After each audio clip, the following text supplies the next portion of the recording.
Ladies and gentlemen and friends beyond the binary, welcome to Mediocre Poker with Amanda Bonanza. I am Amanda Bonanza, and joining me today on commentary is Raina Nichols. Raina, say hi. Hello. Hi, that's Raina. She's going to talk about this and that.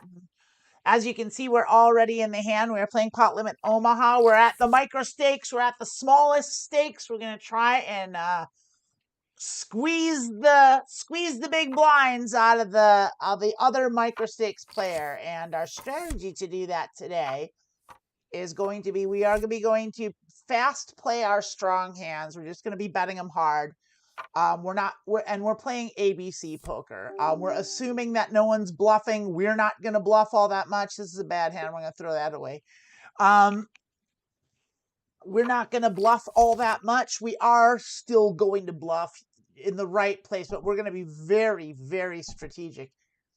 And when you're playing regular poker against I hesitate to say it, but against good players, people that like understand GTO and all that stuff and are playing poker correctly, you want to be bluffing about your bluff hand to value hand is about 2 to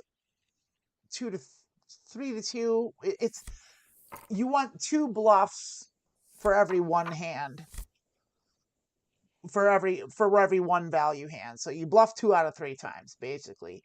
So 2/3 of the time you should be bluffing. We do have aces with a suited ace to the king here, so that's going to be a 3-bet for the pot. And if anyone, we're going to take that. This is a hand that if we just keep getting bet, we're going to keep pushing money in. This is a hand I would see all of my chips in pre-flop. So this is a very good hand. This is a very strong value hand. Aces don't always win in Omaha. And especially when we got 4 callers. But that tells us a lot. That means we got a loose table that's going to call everything. So that means what we were talking about before, ABC. And if you look, we have a pair of aces, but we don't have much else. We're out of position. We are going to c-bet here. We're going to do it for a small amount. We're going to do it for about 1/3, which is about 13 big blinds there. So we're going to just see. We're probably just going to get called around here. If we get raised, we're probably going to fold.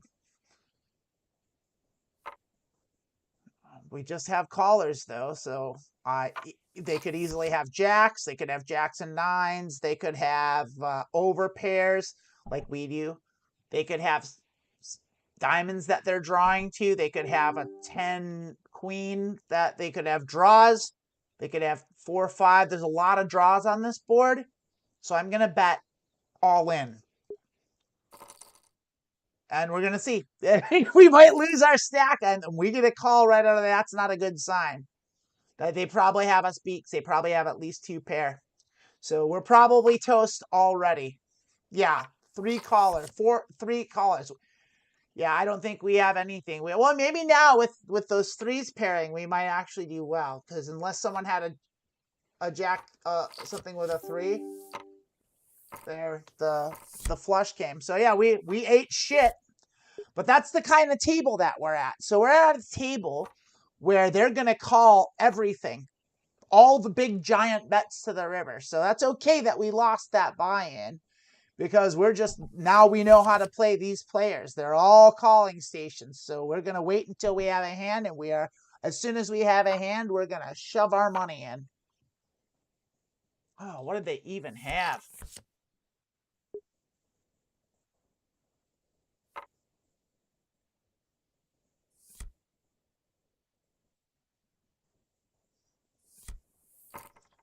They had... Oh, I got to go back to the game here.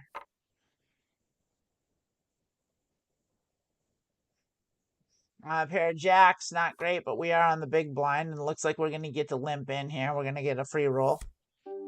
Get a free roll. We'll free roll jacks. Nothing doing. Nothing doing with those jacks.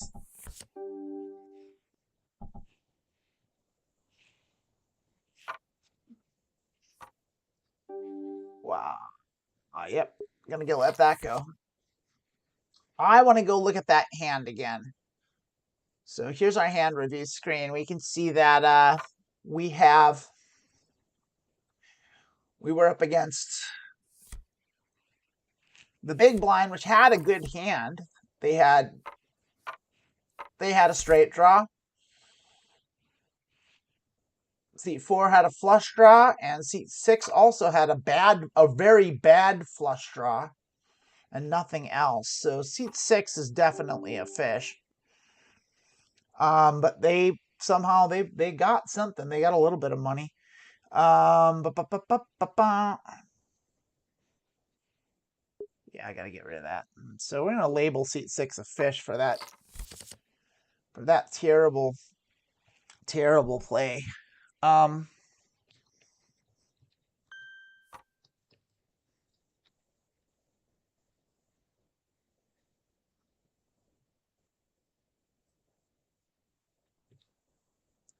We're gonna say gets it in bed. And we're gonna give them a fish. Because that's what they do. So when I was talking about not bluffing, that was it. That was a semi-bluff with my aces, and they all called. So they're all calling all of their draws, no matter how bad they are. So value, value, value. That's what that means. So we're already down in one hand. We lost our whole stack. That's how it goes. That's number wang. That's number wang. Hey, Raina, how you doing over there? Good. I was wondering if you did that losing the stack initially was part of a clever strategy. No, it wasn't a clever strategy. The strategy was to get them all to fold to a gigantic bet when they didn't have anything, and none of them had anything, but they all called an all-in bet with draws, and two of them were really bad draws. So three, and the other person that called, it wasn't the nut draw. So it's like okay, it wasn't it was buying information in a way, because now I know that they're gonna call real light. So that means I just can't bluff. Like you can't bluff this table. So it's like, I'm not going to. I'm gonna sit and I'm gonna wait until I get good cards, and then when I get good cards, I'm gonna bet pot every time. That's the only way to play. Like, if I have it, pot. If I don't, fold.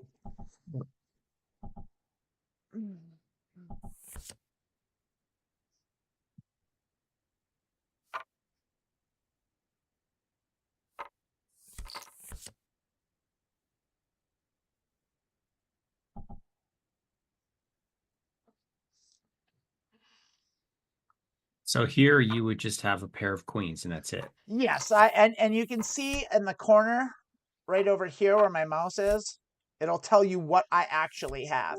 So right now I have one pair of twos, and Oh, you can see one that's pair helpful. of twos. Yeah, it is actually really helpful. It's also a bad thing in a way, because it doesn't transfer. It makes you lazy and not know what your Right. hand is.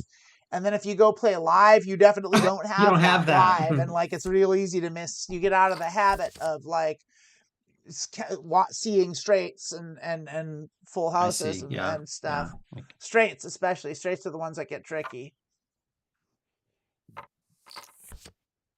Yeah, we would have had a flush here, and it would have been to the jack, but it doesn't mean anything. We're not going to play a terrible hand like this. Out of position, no less. So Raina and I have been doing a weekly poker study session. We're studying Texas Hold'em, not Omaha. We'll get to Omaha. We've started at the basics.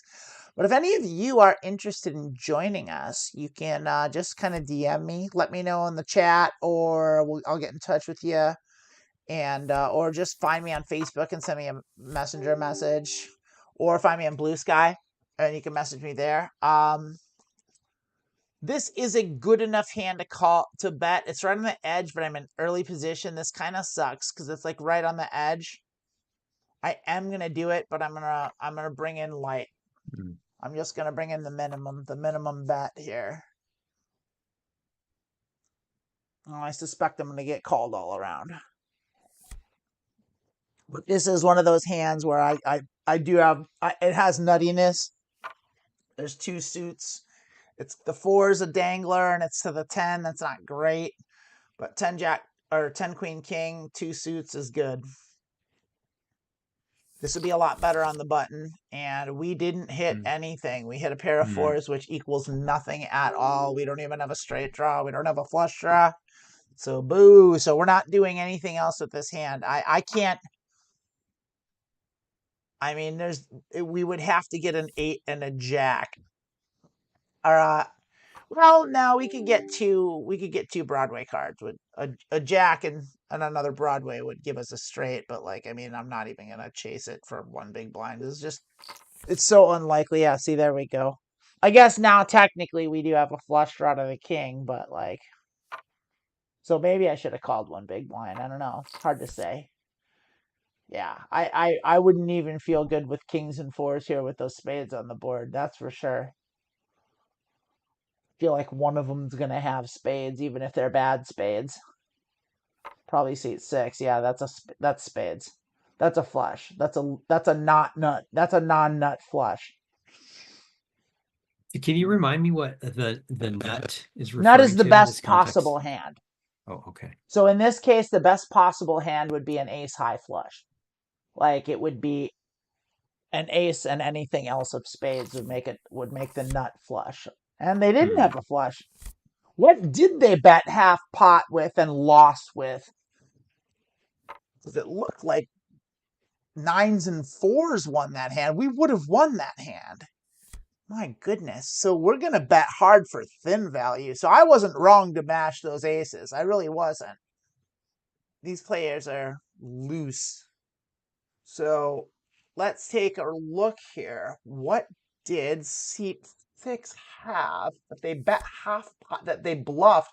They had a pair of kings, and that's it. They are playing king 8 6 3, two diamonds. Diamonds to the king. In the low jack, in the hijack, that's a bad hand. It's just an all around bad play, and then they bet that on the river.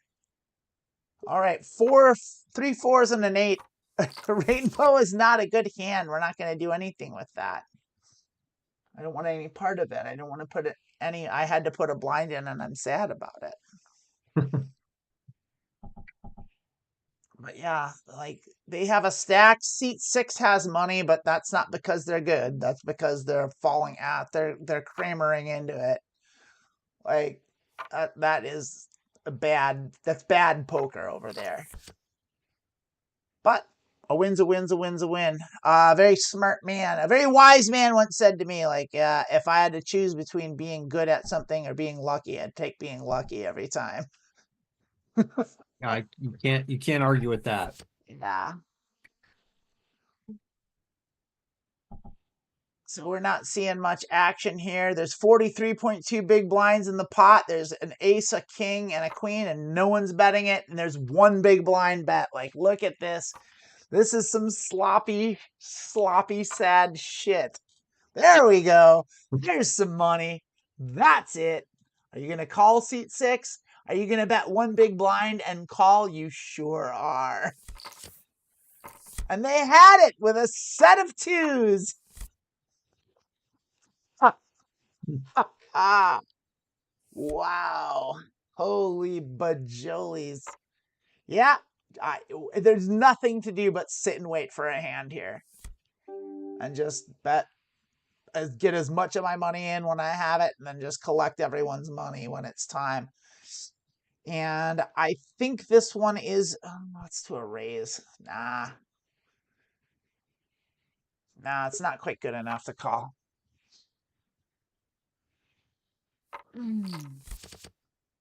Shit, it would have been great. I was like, maybe I should be calling kind of loose too. Like I almost feel like calling loose and seeing flops is where it's at right here. Because oh yeah, this would have been great for me. This would have been a monster. Set of 10s and a nut flush draw and a pot size bet in front of me, behind me. Like yeah. I mean, they could easily have a full house right here. Like they could easily have a 10 and something else, or a pair of 7s, pair of 3s. We'll never know. But based on what they've been doing, they had a 7.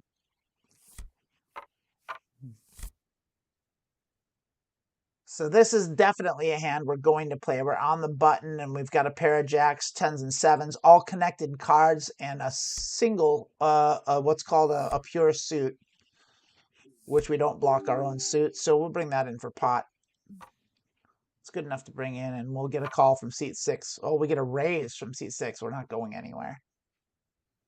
We don't have a great hand, but we'll call them. And we didn't hit anything, so probably we'll fold. We'll see what they do. They bet 1 big blind. We're going to call. That's 6. We'll see 1. We do have a pair of 7s and a jacks, so if we hit a 7, we hit a jack. All right, our hand's officially dead now. I'm going to check it, though. So they don't have a flush. They have jacks and 6s. It's probably not good. But we'll check it down, and we'll win. It was good. What did they bet with? What did they bet us with? They had a good hand, actually.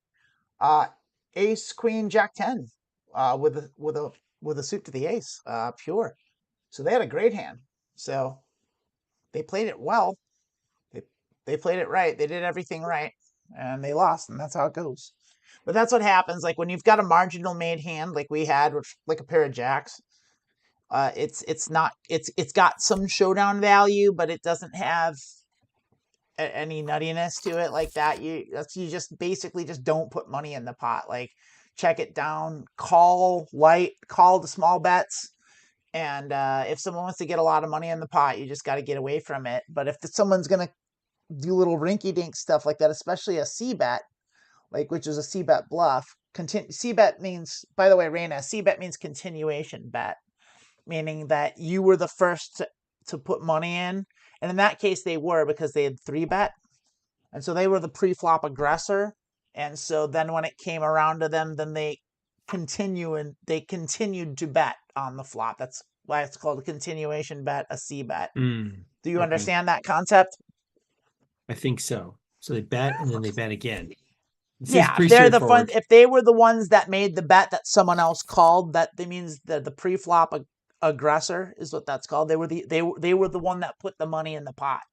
So they were the ones that said, I have a good hand. Everyone else said, I have not the best hand, but a good enough hand that I hope I hit something to catch up to your better hand.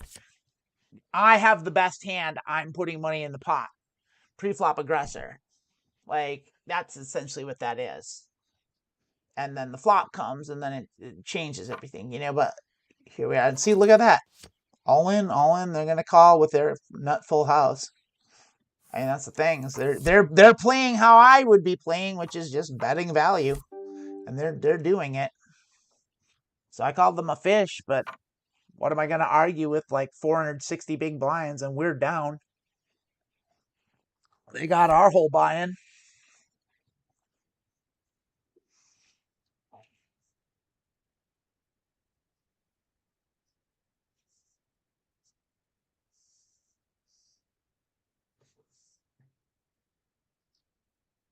Raina, we got anything in the chat?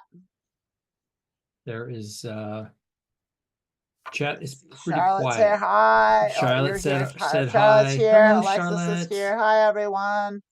And hello, people. Yeah, YouTube, and also the Alexis Project 20, and then nothing in Twitch.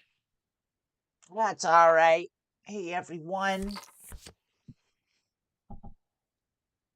So now here we have a straight. There's no money in the pot. We're not in the hand. We would bet it. They're going to bet it.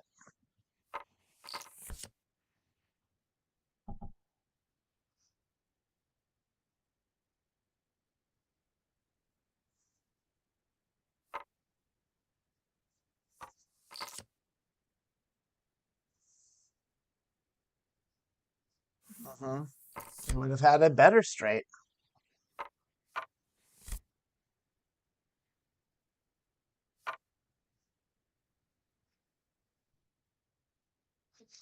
And we're looking for a free roll with this marginal hand, but we'll probably call it, even if it gets raised. I don't think it's going to. I think C6 is... Oh, there we are. We do get raised. We are going to call it.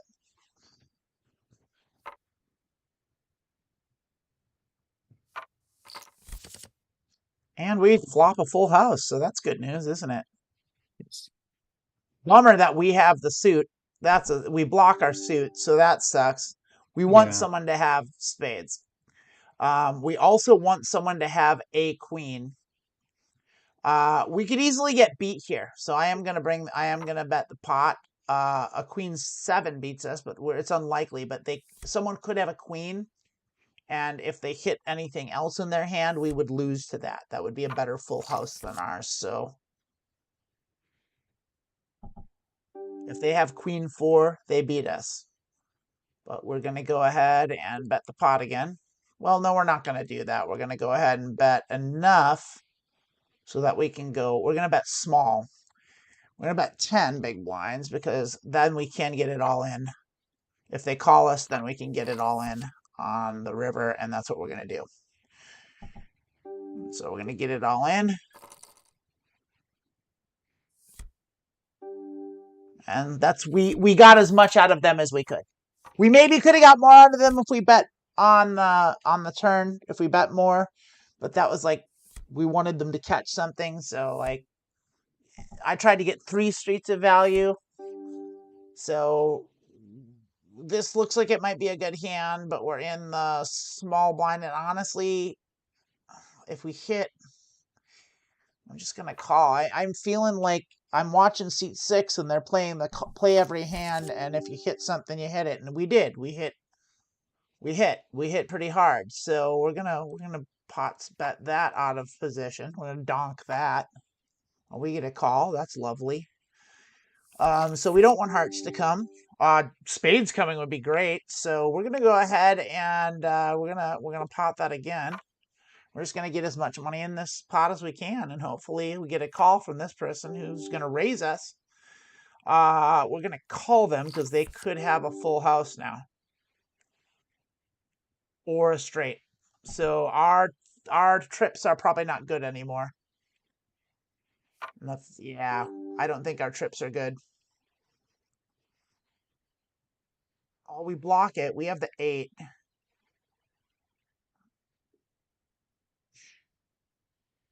I'm calling it. It's probably a bad call. It is. They did have the straight. Shit. Oh, now that hand, should you have folded? It was on the edge. I had trips. The flush was viable, but the reason I called it is because I was blocking their straight. I had the 8, which blocked their straight, but they had it anyway. And so I should have, like, they're not bluffing. They're not bluffing on the river. Like, and I should have known when they raised me on the turn that they had a better hand than me. And so I did punt a little bit, but now I know for sure. Let's just believe the bet. They're playing face up. They're playing correct, actually. I gave them a fish and I shouldn't. They're playing exactly how one should be playing at these stakes, and I'm giving them my money. You know? Yeah, I think at this So point you should. They are not the fish.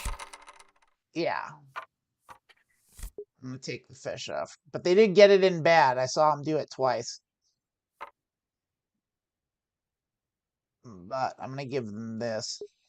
Okay. Give them a What's that? rock, which means they're gonna call. Oh, They're gonna call. okay. They will call.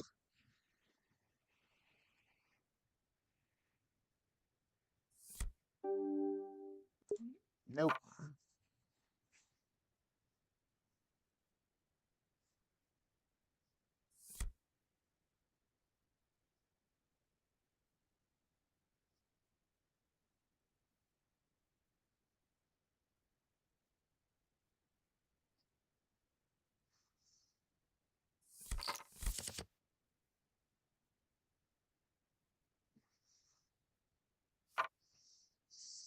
Maybe that's their whole thing. Maybe they're so confident in their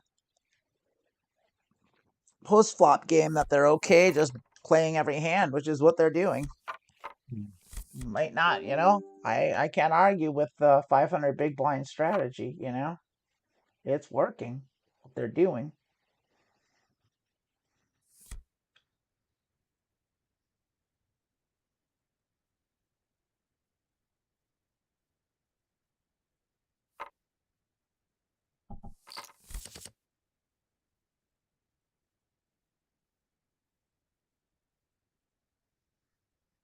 Now here we would have had aces with a bad flush draw, and these are the kind of hands that get you into real trouble because you think Mm. you're good because you got top pair and you do have a flush draw, but it's a bad flush draw, so you can get out flat flush real easy. But now we've got a combo draw with our 4, 5, 6, 7, ace 2, 4, 5. We have so many draws here, like we would have to bet pot because we have so many outs, but all the outs are bad.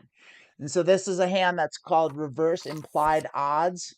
And here we hit our Mm. flush, like, but it's a bad flush. And so there it is. And so when bets, we almost are, if we'll see if they get called. I want to see if seat 6 is going to call down. They do. And so they didn't have anything. They had a straight. We would have beat them.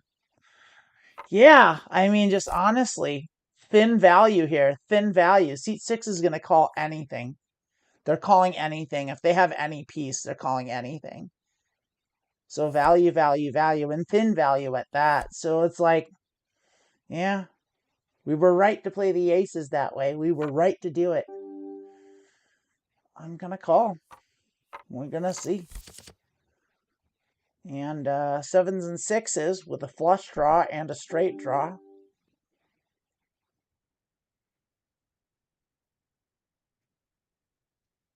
It's not exactly a straight draw, but it's definitely a flush draw. Yeah, I'm gonna bet it. Two pair. Two pair with a flush draw, good. 9s and 7s, that counterfeit our hand. Our hand just got way worse. They're gonna bet, and we're gonna call one big blind. And we hit our flush. So we're gonna bet it and hope it's good. And hope that they call us with their straight. And they did.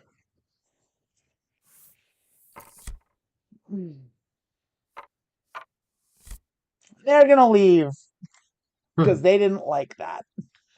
Or they're done.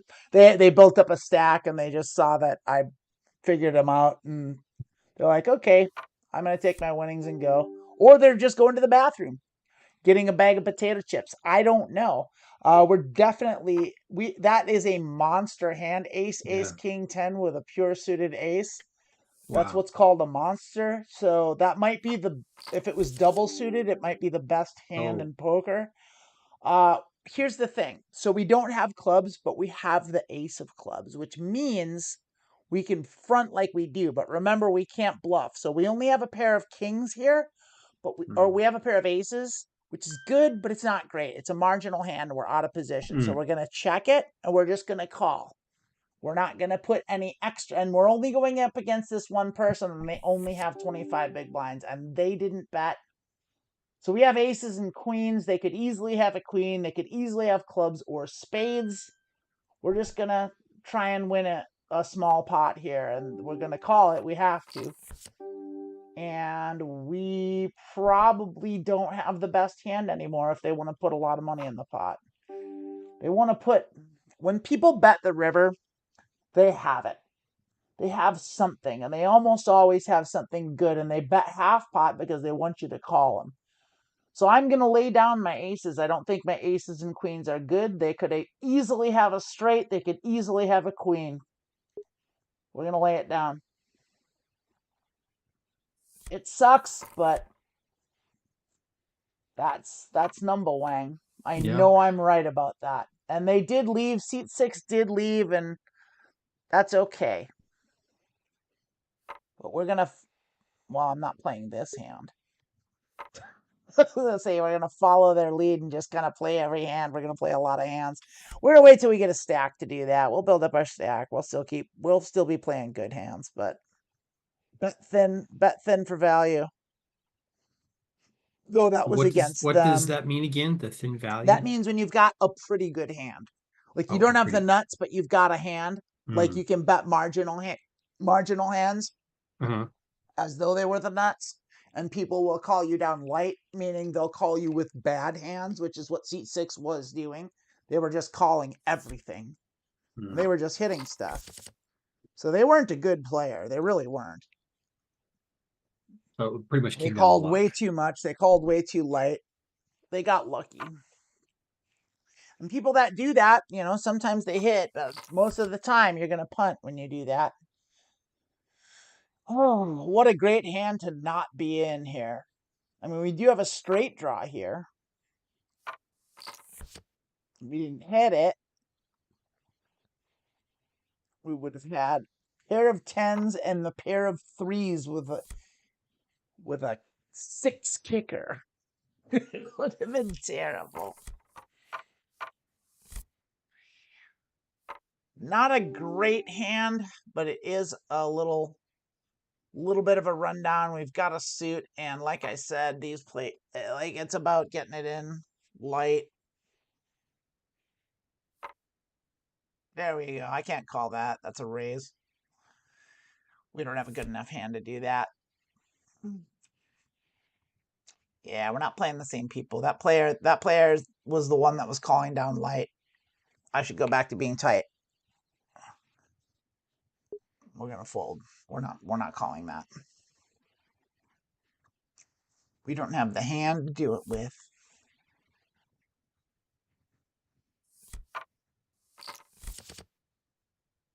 Now we would have had clubs. Would they have been good? I don't know.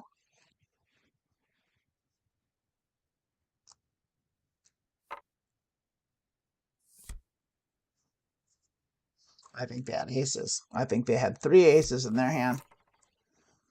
That's what I think. At least 2. Or if they had 2 in their hand and 1 on the board. That's what I think. I think they had a set of aces. We'll never know, though.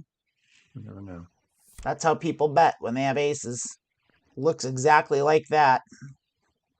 They could have had other things, too. They could have 2 pair. They could have a different set of something.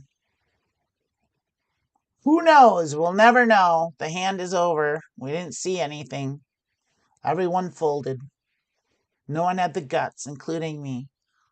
Come on, free roll with 9762. Let's do it. That dangling 2 just sucks shit. It's such a bad card. This hand is very bad. That's why we don't want anyone to bet. We just want to get in here for free and hope we hit, like, we flop quads or something. Honestly, flopping us, yeah. We do have a straight draw. Definitely.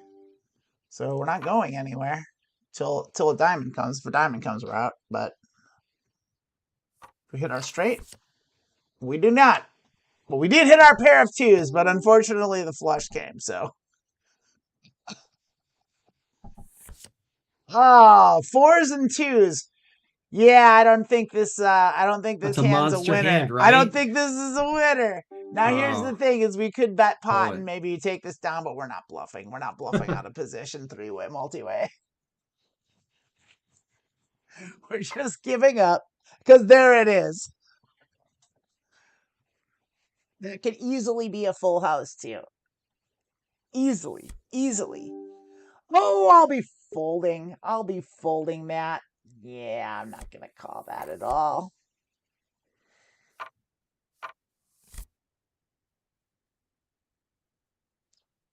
Kings, I will call. Here's the thing. I'm not gonna 3-bet because you don't 3-bet kings with them and ace because when someone bets, they could easily have ace. So you don't 3-bet kings. You just we're calling our kings out of position in the small blind to a multi-way pot, but it's a pair of kings. And we did hit clubs, which is good for us, so we're gonna check it, but we might even check raise this. We'll see.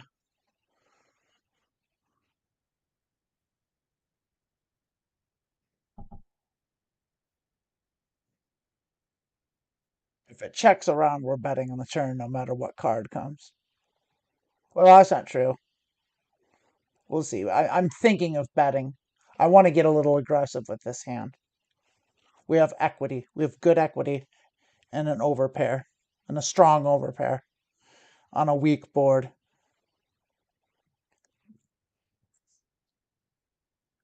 Excuse me.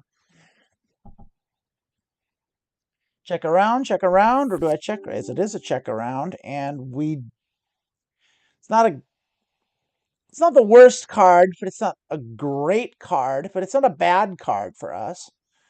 I think we're gonna go ahead and we're gonna make a small bet here. We're gonna bet 6 big blinds, about a third, and we'll just see what happens here.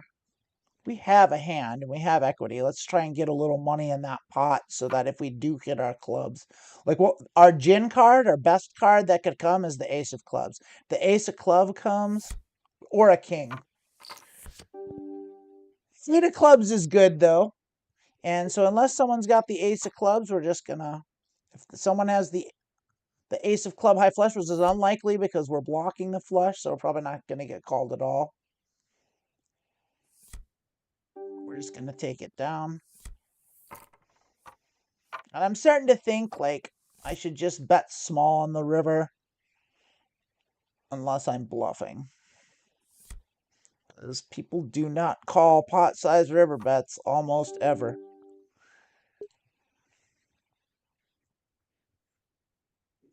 That does tell you like you can bet pot-sized river, make pot-sized river bets and probably just print money. Run a lot of triple barrel bluffs here. So part of me feels like just doing it. I'm seeing a lot of weakness at this table. Yeah. Seeing a lot of checking. So you see a lot of checking around. You can run bluffs. That's what you do in position. So I'm thinking pretty much on the button. I'm going to see what I can do about just running some nasty triple barrel bluffs and just seeing if they work.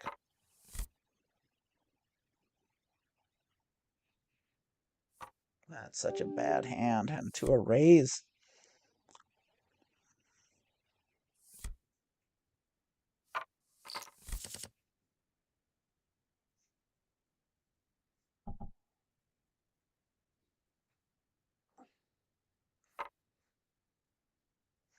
We're still trying to crawl out of the gutter here, but we're doing it. We're doing it. We're crawling. We're like Bane. Royal feeling charge.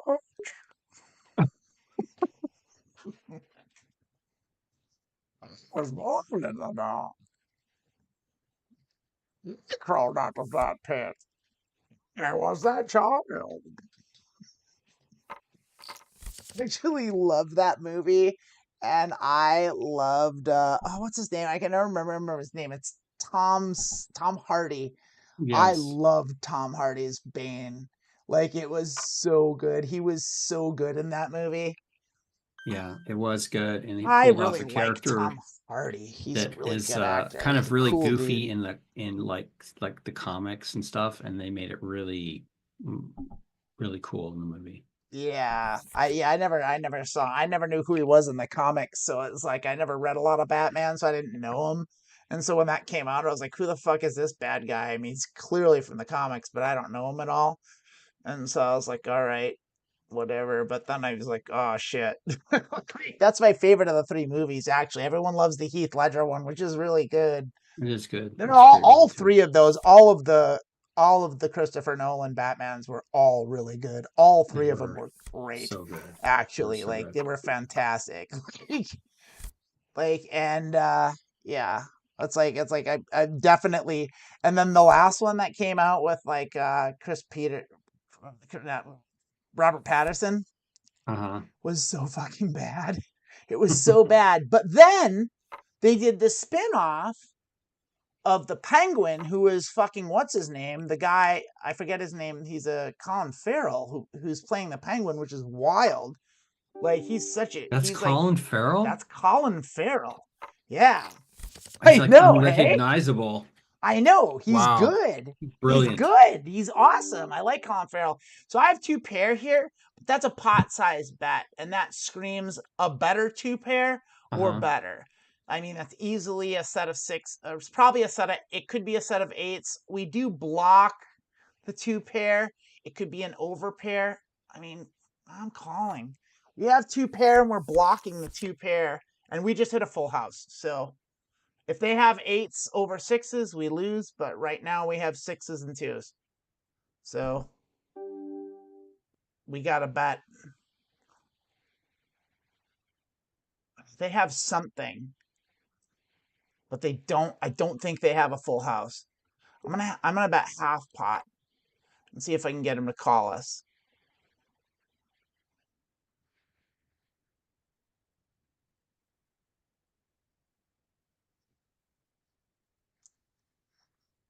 I don't think if they yeah. I didn't think they were gonna. So I wonder what they were betting. They maybe just had an 8. They could have just had an 8. Yeah. Now the reason I did call that, I would have usually folded that, but the reason I called that is because I was blocking everything. The only thing they could have had, like that I wasn't blocking, was a set of 8s, and so that would have beat me. But it's like, who knows why they would do that? Yeah, This is I a was good thinking hand. you We're should gonna play fold, it. but it was a good call for you. And the blocking part, how is it just because the So like, specific card that you have that so blockers are like okay, we know there's only like 13 of, we know there's 13 of each suit.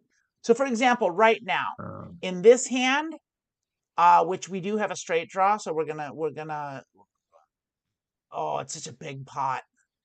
This pot gets so big. I'm gonna check it. We're out of position, but like, I mean, how on earth? I didn't remember this pot getting so big. I must have just kept calling it. I was just not paying attention. Shame on me. I was explaining stuff. I mean, a pot sized bet here. You got to do it, right? I mean, I've got. okay, I'll use your judgment on this. No, I think I got to let this go. I don't think I can call this. Like, I do have a pair. I don't have hearts, and I have a bad straight Yeah. draw here. A 9. I need a 9. That's not a heart. I got to fold that. So, blockers.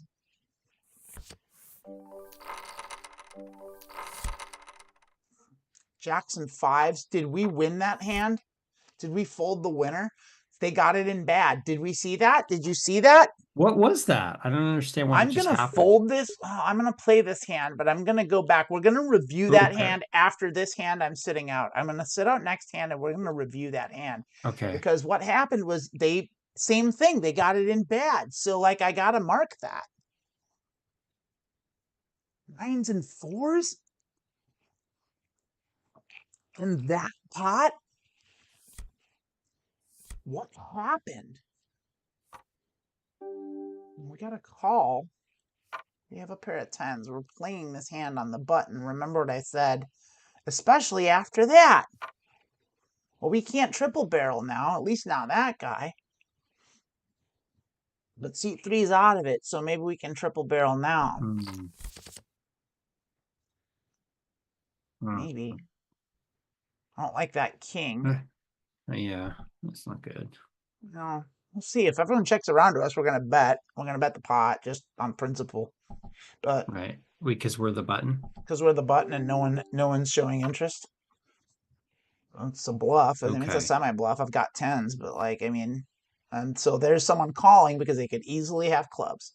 Because you said one pair is in the hand in PLO, so look at that. And we do have spades, so we're going to keep going if everyone checks to us. If they bet, it's another story because we don't have good spades. But we're going to run it. We're going to run the triple barrel bluff. Because if clubs come, we're probably toast. But like, but if we've got the spades, and it's backdoor, so they're probably not calling. So we're just going to take the hand. Great. Okay, we're sitting out this next hand, and we are going to review that last one here. You can't see it, Raina, and I will make it so you can see it here, Raina. You can see it now, yeah. Yes. So that was the last hand. Let's go to the previous hand here. And if let me switch the hand review thing. So if y'all look over here on the right there, it says it shows you what's going on. Oh, I have to adjust it. It's all weird. Hang on.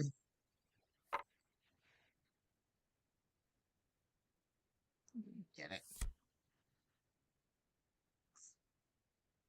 Anyway, there it is. There's all the stuff you need. It's all lined up for you. The window was all screwy.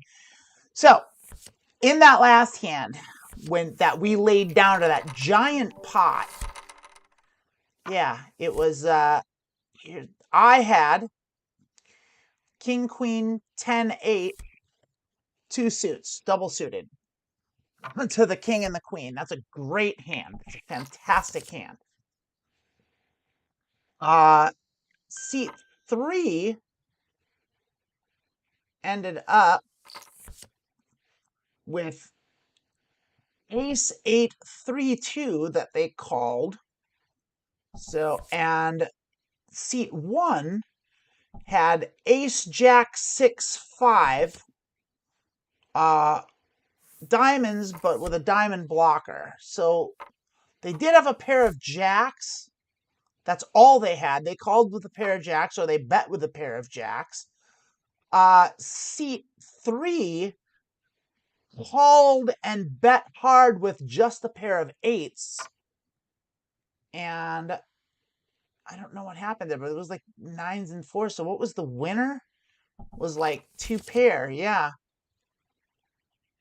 I don't even understand. I don't understand.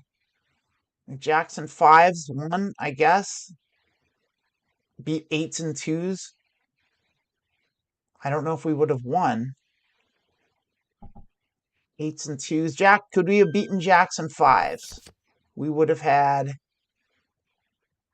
10s and 8s. We would have lost. We would have lost the hand. So we were right to get out of it, but like, I mean, it's just crazy. Yeah. It's just crazy. Yeah, definitely. So they get it in bad.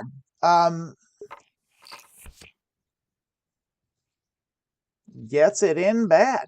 So we can't bluff like that anymore. We can only bluff when they show weakness, but we can't just go ahead and bluff. And so that was seat 1 and seat 6 that did that. So we're gonna mark them both as, or no, was it, shit, what was it?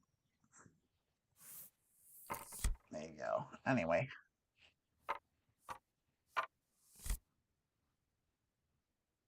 And that's a playable hand on the big blind for sure.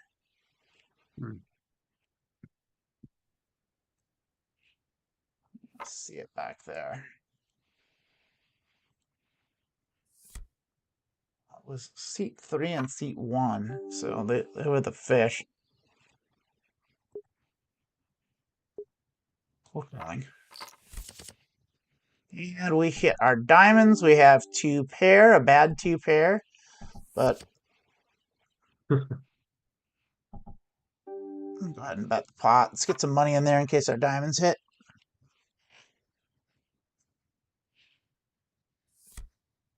Or we'll just win the pot. That'd be fine too.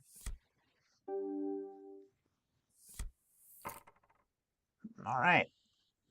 Seat 1 got it in real bad there. Gets it in bad. Fish.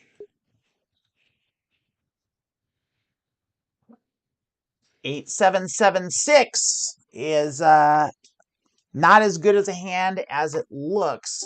And to be multi-way to a raise from the small blind with a marginal hand is not good poker. So we're going to let that go.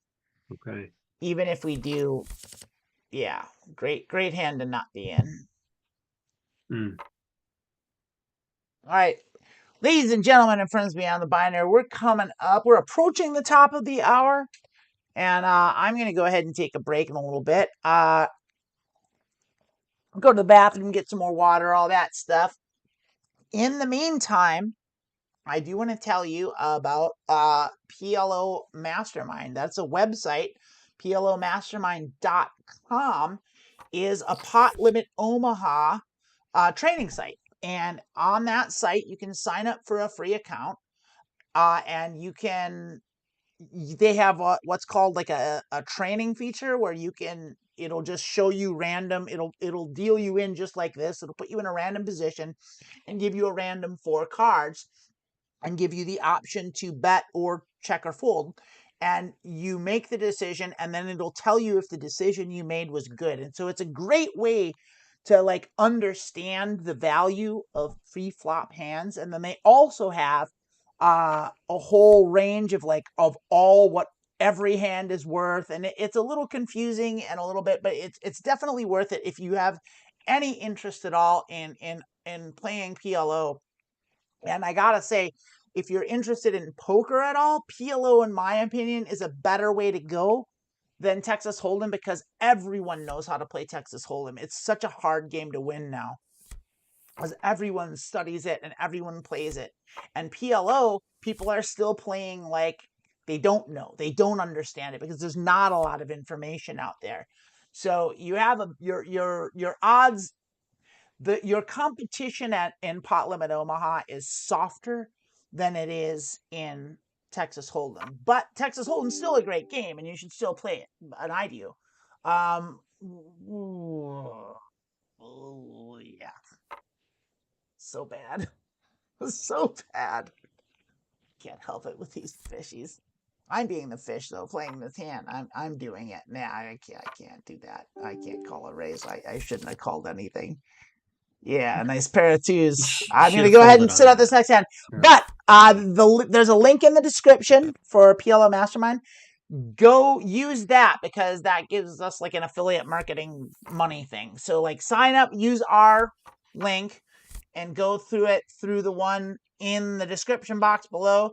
Like and subscribe while you're doing that, and sign up for a free account. Or if you want to sign up for a paid account, that's great too, because then we really get paid. But it can get spendy, so it's a great way to start. And if you like what's there, you can upgrade your account to a paid account, and if you take it seriously, it's worth it. All right, I'm gonna take a break. We'll be back in about like 2 or 3 minutes. Okay.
And hello. Thanks for sticking around. If you Hello. did, hi, Raina. What I miss? Anything cool happen? I was away as well, so I'm sure something cool happened somewhere. Not sure on Charlotte the said table. something insane about Tom Hardy, and I don't know. I'm Oh, looking in she the was talking chat. about a movie, yeah, in the chat, or a show called Taboo. Oh, Taboo. Yeah, no, Tom Hardy's great. Like I didn't see that one. I mean, I think people like kind of flipped him shit because he played Venom. Hmm. And I mean, he took a paycheck, and I didn't see that movie. I bet he was good in it, like, because he's good in everything. But like the movie that really sold me on him was this like independent movie called Bronson, where Uh-huh. he played the most violent inmate in the history of Britain, and it's amazing. It's Wow. absolutely fantastic, and like it's not what you think it is either. It's like it's a total art movie, and it's just great. And like I just like Tom Hardy a whole lot. But yeah, and that sounds interesting too. It's like if I watch TV and movies, I would watch it. But I don't. Our tens aren't any good here, yo. But our spades might be. But they're not. So we'll check and hope we win at showdown. But I don't think we can do it yet. A queen's gonna beat our tens for sure. And that's that. That's number Wang. Rana, did I show you number Wang? You did. I did show you number Wang. Yes. Yeah. For those of you that don't know, go ahead and look it up. It's on YouTube. You'll see. Then you'll know about number Wang and why that's just kind of the best thing you can just say in any given situation, really. Certainly wherever like math is involved. Even And without math, it's just like, I mean, definitely it plays more with math, but I think you can just kind of say it. Like if you burned your pancakes, you'd be like, that's number Wang. okay. Because it's like the perfect non sequitur, Hey especially if guys, you've seen it. I'll The start whole mine. thing's a non I'll sequitur. It's update you great. once it's done. Anyone have any concerns? Please.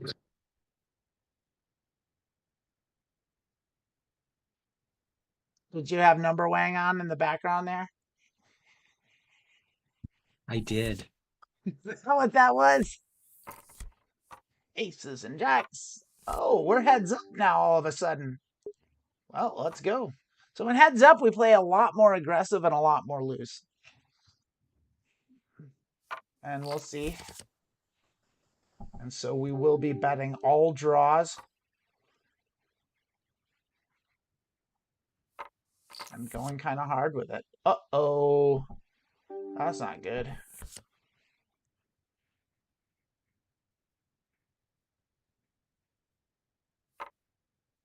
Gotta let that go. That sucked. No thanks. Can't beat that. Alrighty. Let's see what you do. Do you bet or do you call? You a min clicker? Probably. We'll find out. They're gonna leave, and that's that. So we're all alone. We gotta fight till they send us to another table. Everyone got sick of playing with us, Raina. They're like, that's E5. They're too good. So we'll sit around and wait. This doesn't fly us off somewhere else in the next like few minutes. We'll fire up a new one and see what happens. Okay. But we'll give it a few minutes to find us another table.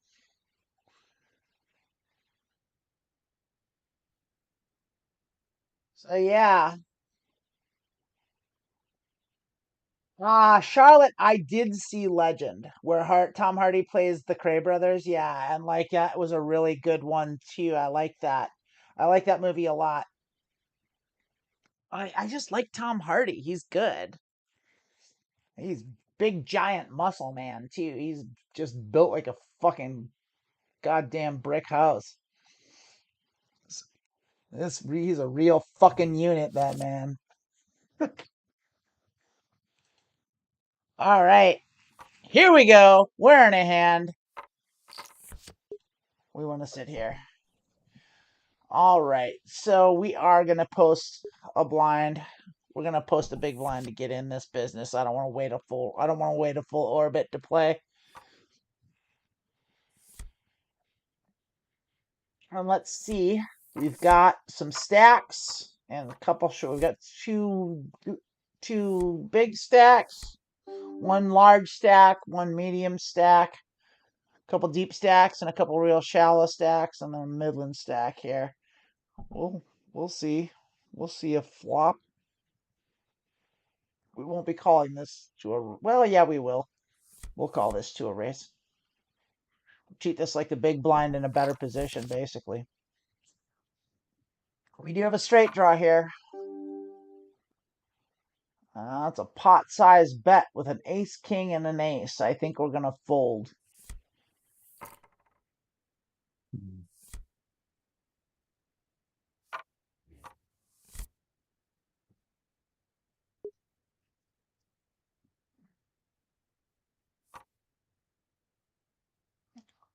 We got a limper here. Let's see what seat 3 does. They fold. So we got people that will fold hands, so that's good to know. So they're playing actual ranges likely. Not just limping in with everything, any 4 cards.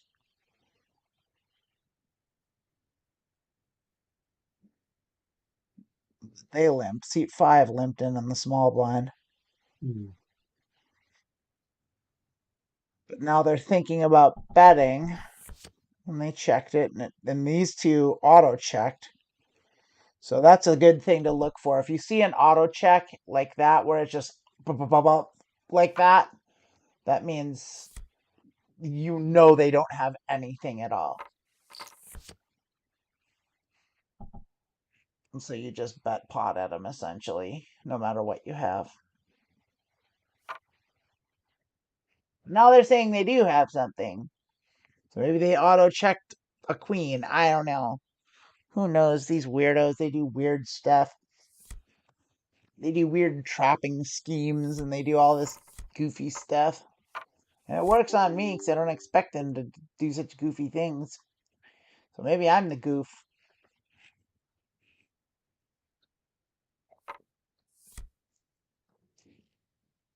How do you auto check and then bet on the next street when it was a brick? Like, I don't get it. What are you going to do? Not play 10-7-4-3. That's what you're going to do.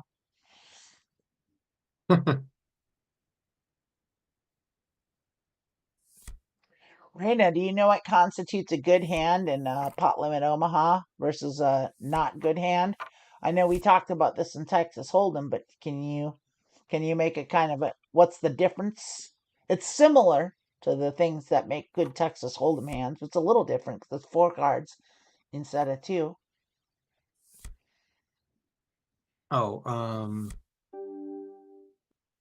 well, are you talking about like connected cards? Well, connected cards are definitely it. Like right now, we've got a real good straight draw here and a pair. So we're out of position and we don't have spades. So our straight draw is greatly diminished when the board has 2 spades on it because the draws that can come, the spades ruin it. So like, and that's a pot-sized bet.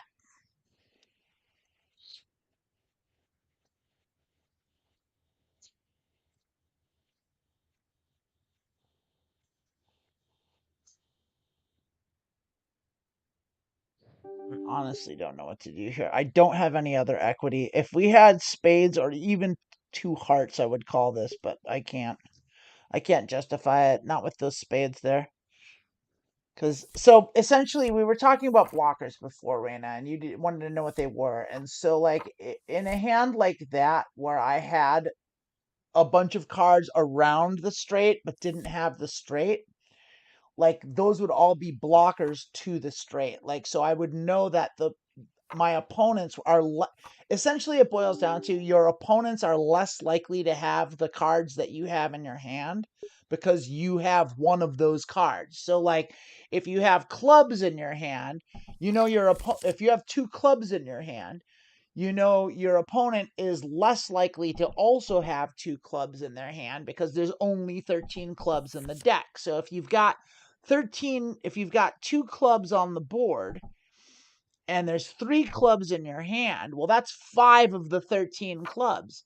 So there's only 8 clubs left in the whole deck. So that greatly reduces as opposed to 9 if you only had 2, or 10 if you only had one. So that's what it's like. And when it comes to like numbers, it's even more because there's only 4 of each number. So if like if you're looking at a straight and you're blocking the straight, like you've got one of the cards that could make the straight, well, then that significantly diminishes the chances that your opponents have that card because you are blocking it. That's what blockers means. Okay. So 3, 4, 7, 9 double suited on the button. Yes, I will min click that and we'll go and see what happens. Probably get a bunch of callers. And we'll just see how this goes. I haven't been paying attention. Have they been calling a lot or folding a lot? Looks like they've been kind of folding a lot. Yeah, it looks like they've been folding a whole lot. So we're just gonna run a bluff here. We've got a straight draw. So we've got double backdoor flush equity. So we're just gonna bet pot. We got a lot of equity here, and an ace is good for our range. So like we're just gonna keep rolling and rolling and rolling. We're gonna triple barrel this. But the only thing is if someone has 2 pair, we don't block 2 pair. So like someone could easily have ace 6, ace 5. No one can have 3 aces though, because no one raised. Everyone just check called. And our hearts came, so we're gonna just keep going. We're just gonna keep going with the big bet, even though that's a king. And so we'll see 7-2. They might call us to draw their hearts. They don't. Great, perfect. Running a bluff. That's what running a bluff looks like. Just so you know. And that's a strategic bluff. We had equity and we had position and we saw weakness. And we got 2 streets of value, so that's great. Oh no, we got 1 street of value. Even still, it's great. This is a hand we're gonna also play 2. We're gonna bet that. We're gonna bring that in. Even though the 2 is a heart, so we block our own hearts with the 2, but this hand works kind of. This is a really good high-low hand. Oh, there we go. We hit the nut flush. We flop the nut flush, so we can't bet it big. And so we're not going to bet big at all. We're just going to bet, well, they bet. So we're just going to call them. And we're going to let them bet into us. They're going to, oh, the board paired. Boo. Oh, that paired board sucks. If they're betting 2 pair, they could easily have a full house now. When we have to call it, we still have the flush. Oh, they checked it. We're going to bet half pot. Let's see if they'll call us.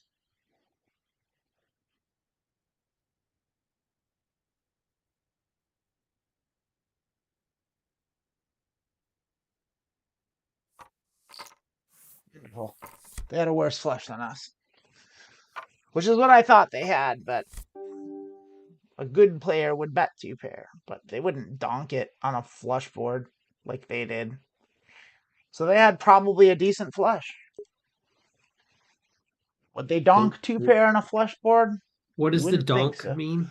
Donk means you're first to act and you bet and you weren't the pre-flop raiser. So I raised that board and then they called and then the flop came and they were first to act and they bet the flop that they didn't raise pre-flop. That's called a donk bet. Because back in the day it was thought to be a very stupid move, but now pros do it all the time. Now it's a strategy. Donk so like betting is a donkey. strategy. Yeah, donkey. Yeah. But it's called donking. It's just the name stuck, even though like it's a legitimate strategy now, like in modern poker. But like in the early days of poker streaming, it was called a donk, and the name just stuck because it was like that was a tell that you were a bad player back in the day. And these days, it's not that anymore. I'm gonna go out on a limb and say that's a bad player because they didn't follow through with it. And then they called with our better flush. They scared me a little bit, tell you that. But I think we got the most money out of them we could. We have a rundown and it's suited, so we're going to raise this. This is a very good hand. 10, 9, 8, 7 with a suit, with a pure suit. That's a 3-betting hand. These are the kind of hands that crack aces. No one has aces. So they're just calling us, and we have our hearts, and we have a pair of 7s, and we don't really have a straight draw, but we do have hearts and 7s.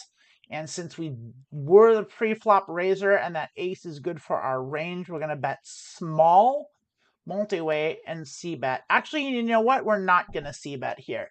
We're going to check because we're out of position, and we're just going to let them bet into us. We did not hit anything. That's not a card we wanted to see at all. But they shouldn't have 2s since they called, that these people are crazy. We're not going anywhere for 4 big blinds into a $45 pot. And we hit 8s. We have 8s and 7s. I mean, we got a hand here, but we don't have a great hand. So aces and 2s wins the day. But, like, I mean, the pot odds that we're getting, we have to call this. Like, it's 3 big blinds to win if they call. If they raise, we got to go. So it's 3 big blinds to win 54.6 big blinds, which, if you do the math, that's about what? 20 to 1? Yeah. So if we win this hand 1 out of 20 times, this is a good call. So we're going to call it. And we don't win. But I think 1 out of 20 times we could have won that. So, like, we'll do it. I still think it was a good call. Yeah. It's not quite 3 to 1. And not quite 30 to 1. 30 to 1. It was like 20 to 1, wasn't it? Not quite. Like 18 to 1. Outrageous odds. Outrageous odds. I mean, what's 55 divided by 3? Whatever that is. Yeah, it's like 18 to 1. We can't call that. I mean, I'm gonna check that out. It was 54.6. 54.6 divided by 3 equals. So we're getting 18 point. Yeah, look at me. Look at me and my percentages. Look at me and my 18.2 is what it was. So I'm kind of proud of myself for that. I was a waitress and a bartender, and so I understand. I recognize percentages really fast. You do that because you're always looking at your tips. You're like, motherfucker only tipped me 14%. Son of a bitch, they only tipped me 12%. Hey, they tipped me 23%. Awesome. And you're always on that. Everyone that waits tables or tends bars can recognize percentages by looking at the numbers. It's just part of it. Which is one of the reasons, like, waiting tables and tending bar transfers so well to poker. Because the skills that you have is that specific kind of math works in poker. And it's the kind of math that you need. Our aces are going to bet. And also, your other skill that you develop when you do that job is reading people. Being able to look at people and know what they want, how they feel, and what they're thinking. And, like, you pick that up doing that job. And so, like, those are basically the 2 primary skills of being a poker player. And the other one, what do we do here? A pot size, or a large bet and then a call. So we do block the hearts, but they don't care about that. We have aces, but we don't have 2 pair. We don't have any equity. I'm loath to call this. Like, I don't think the aces are going to hold here.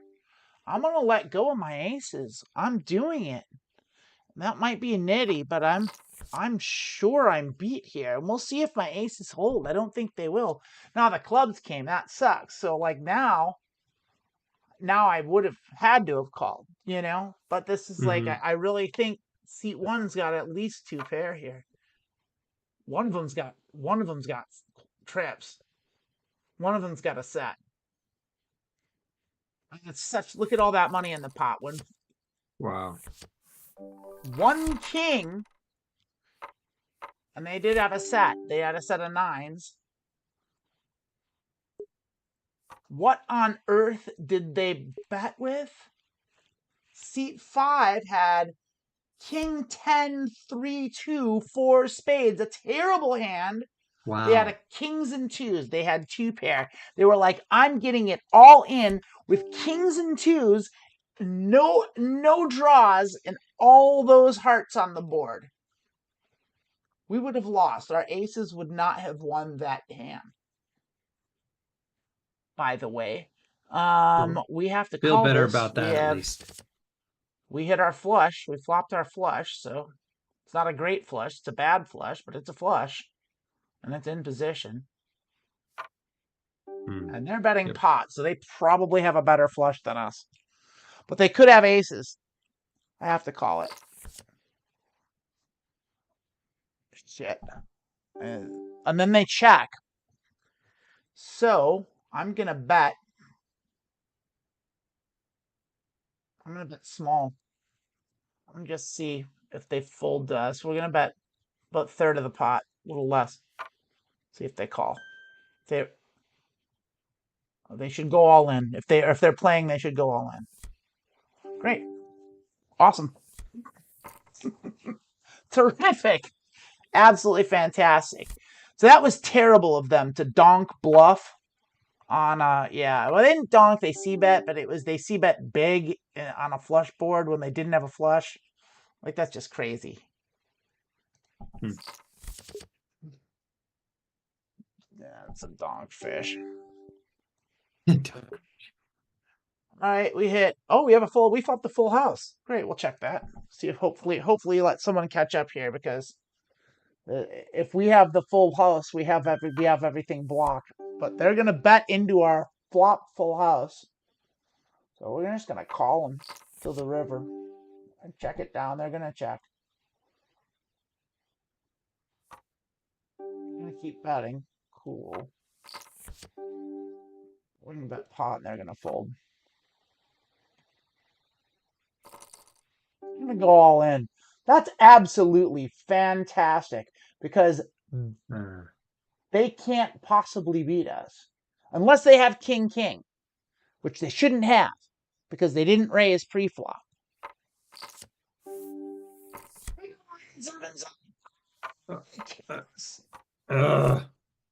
Oh my God. That's all right. We lost a little bit. We lost 30 big blinds. Motherfucker, I didn't even think about the 7-7. Because why would they play it? They bet their sevens with a king out there? All right, that's who they are. Gets it in bad is the answer. Yeah, we gotta play this.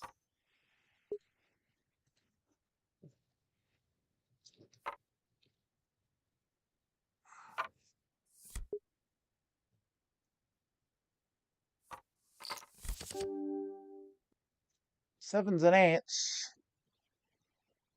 I got straight draw too.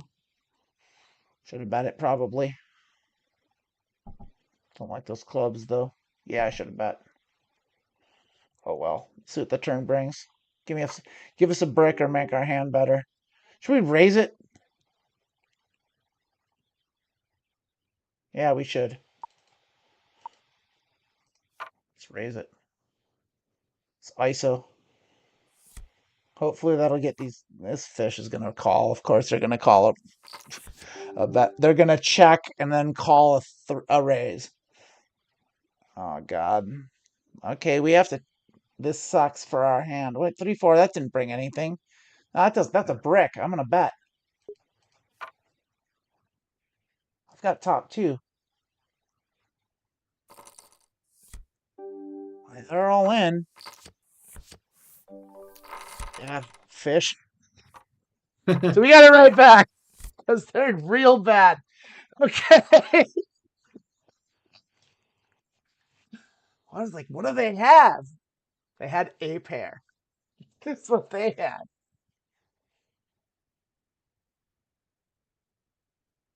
Right. Yeah. We'll go ahead and bet that on the button. What did they have? I had 7 and 8s. They had a pair of 9s and nothing else. I guess they had 7, 8, 9, 10. So they had a straight draw and a pair and an overpair. So that wasn't the worst thing they could have done. Hmm. But we did, yeah, we had them beat. Oh, that's great. That's a great flop for us. We'll go ahead and bet that in position since everyone checked to us. We'll bet the pot.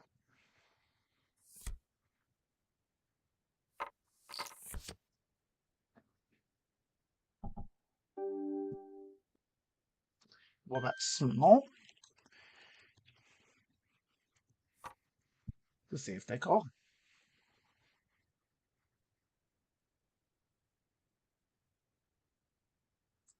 If they raise, we leave. And they just give it Yep. to us. Wow. Thank you. That's terrific. That's just fantastic. We were bored, by the way. We crawled out of the like Bane. We crawled out of the darkness. We're in the light.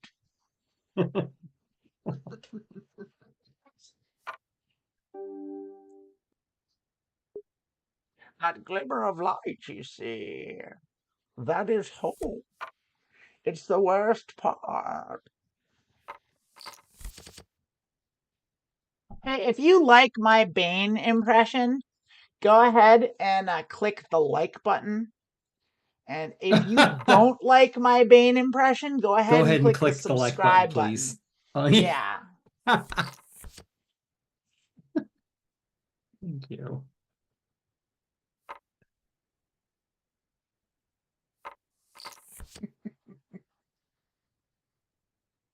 I like that Emily is part when he's happy with like, her trains, "Oh, is what that's Charlotte yes, says. yeah, So that's yep, great news. What did you say, Raina? yes." Oh, I was just gonna say there's that. I remember that line. He's like, "I broke you." You know, like, Oh, aces with the suit. And a jack and a 5. Connected cards. Very good hand. 3-betting hand. 4-betting hand, even. Oh, 4. I might. Depends. It doesn't matter. I have the wheel draw. I have aces. I'm going to bet. I'm going to bet half pot. And we'll just see what everyone does. They're going to call, so they don't have a great hand. They could easily have clubs. They could straight draw as well. That's a good card for us. So we'll bet it half pot again. We'll see what they do. They're going to call. And that's not a good card for us at all. Though it actually might be. I think we're going to bet pot here. And I think we're going to be good because that flush is going to scare them when we have the ace of spades. And it worked. okay. And that is delightful. And now another just fantastic hand. Double suited kings with a pair of sixes as well. So kings and sixes double suited. That's a very good hand. It would be better if the sixes were connected more to the kings, but we will take it. Our odds of flopping a set, by the way, because we have 2 pair in our hand, is 1 in 3.25. So little better than 1 in 4 chance of flopping a set. We're going to 3-bet that. Oh, shoot, we're not supposed to because we do have kings without an ace. I fucked that up. Never 3-bet kings without an ace. I made a mistake. I should have just called. Shit. Well, we did flop a set. So we're just going to keep going with that. Make them pay. They shouldn't have a set of 8s. That should get them out. We're going to call. They might have clubs. They've got clubs. No clubs. Thank you.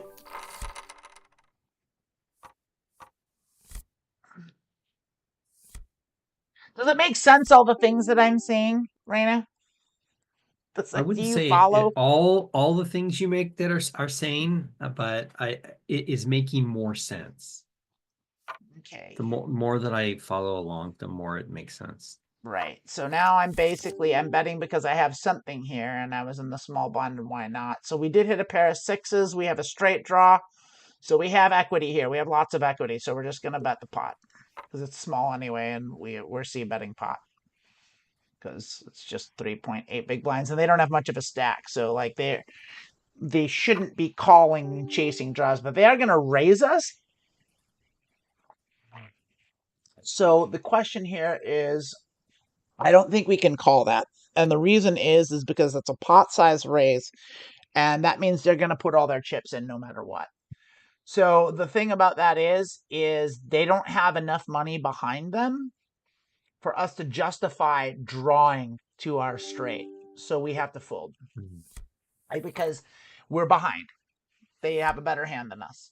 They probably have a better straight draw. They probably have the 9-10. Or they had a set, or they had whatever. Like, if our straight draw came, we would have won, but like they didn't have the chips to like justify making such a big call. Does that make sense? We weren't getting the right. There's SPR, which is stack to pot ratio, was too low. Yep.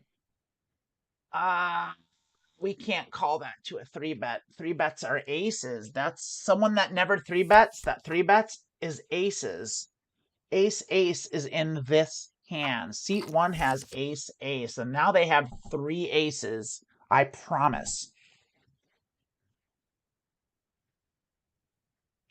They're going to check their 3 aces. Nope, they're going to bet big, and they're going to take down the pot unless 6 is such a fish that they would call an obvious 3 aces. So they have 3 kings. They don't have. Wow. What? What just happened? What? Holy shit, what did they have? What the fuck? What did they 3-bet with and then bet big with a club draw? Oh my god, what was that? Seat 1 had 10 jack queen 5. I mean, that's not a 3-bet hand for sure. Oh my god. Gets it in bad. I'm gonna give them an aggressive thing. We do not have a queen, and they are representing a queen. We don't have the equity to call at all. I'm gonna let that go. I'm gonna let you have it. Let you have it. Our hand did not hit. That was just bananas.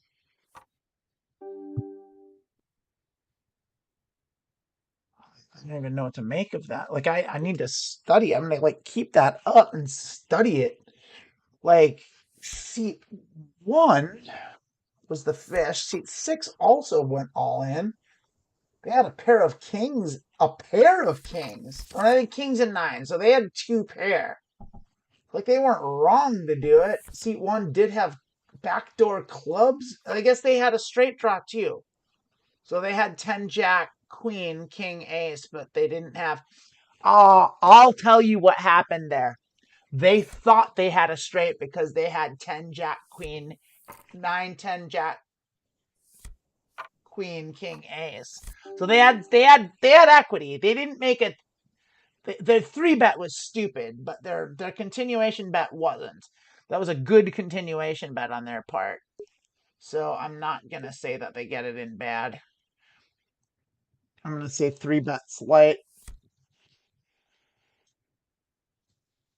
Light overvalues hands.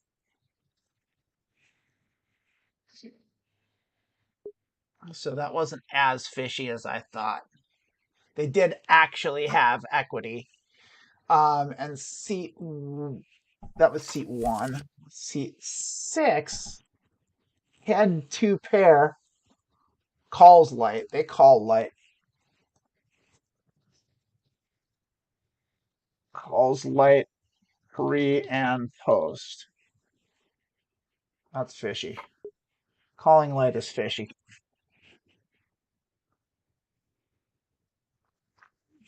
Like, they should not have called a 3-bet with their hand. Well, yeah, they should have. Yeah. Well, I'm confused now. They should or they shouldn't have. Yeah, they should have. They had a good enough hand to justify a 3-bet. They had king, queen, 9, 8, double suited. That's okay. I don't know if I would have called a 3-bet out of position, but they did. And they were right compared to what the 3-bet that was made by seat 1 was what was insane. Like, they had a really bad hand and it ended up flopping really well, but they had not a good hand. Like, it just isn't good. It's not even that's a hand they should have thrown away, and instead they 3-bet it. So it's like, all right, well, we're gonna bet this. Now we're gonna call it. We're gonna call this hand. We're not gonna bet it. And we didn't hit anything, so we're gonna check it. We do have backdoor equity with our hearts, so if a heart comes, then we can bet. But it didn't, and we don't have anything, just a pair of 10s. But if it checks around, our pair of 10s could win, so we're gonna check it around. If no one puts money in the pot, then we have a chance at winning this hand. But if someone Okay. puts money in the pot, we can't win this hand. So we're not going to win this hand. So we're going to let it go. We would need to spike a 10 in order to win. And even then, we probably are going to lose to what very well may be a straight or a flush, which is coming, or a full house here.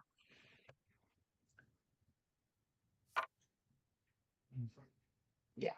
10s are no es bueno. No bueno, these 10s. You're going to know.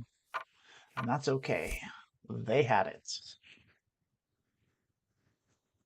Suited ace. Ace and a queen and a 2 and a 4.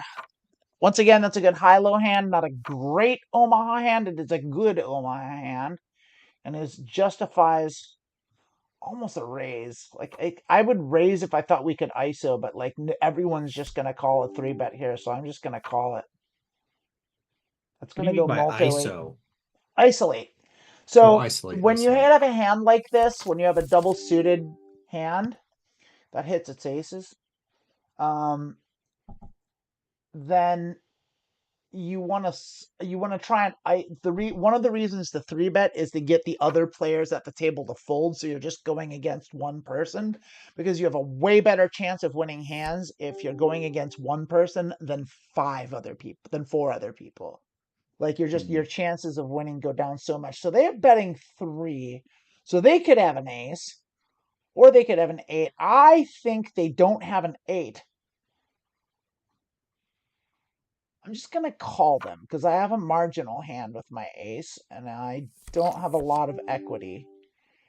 And I still don't have equity, so I'm just going to check, but I'm going to call my ace down. If they bet, they're betting small again. And so normally if I was playing against a good player, I would be betting back at them. But because these players will slow play their good hands, they could easily have an ace or an 8 or a full house. So I'm just going to call their small bets. And now, I don't know. If they bet here, they don't. So it means we win. I don't know what they were betting. But, like, that's how you win with marginal hands, is you just call. Keep the pot small. And when they show they want to get money in the pot, that's when you got to watch out.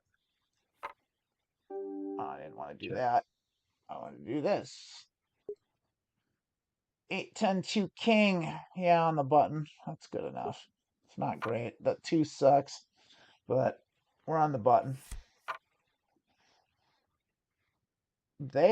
Seat 5 did have an ace, but we had a better kicker, so we had them out kicked. I kind of figured they had an ace. They also had 5, 7, meaning they had a straight draw. So they had equity. They played that hand pretty much correctly. I'd have done it similarly. Not to say I'm the best ever. We do have a straight draw. Gut shot straight draw with a queen, but not much else. A 9, too. A 9 gives us. So we have a double gut shot straight draw. So I'm going to bet it, because everyone checked to us.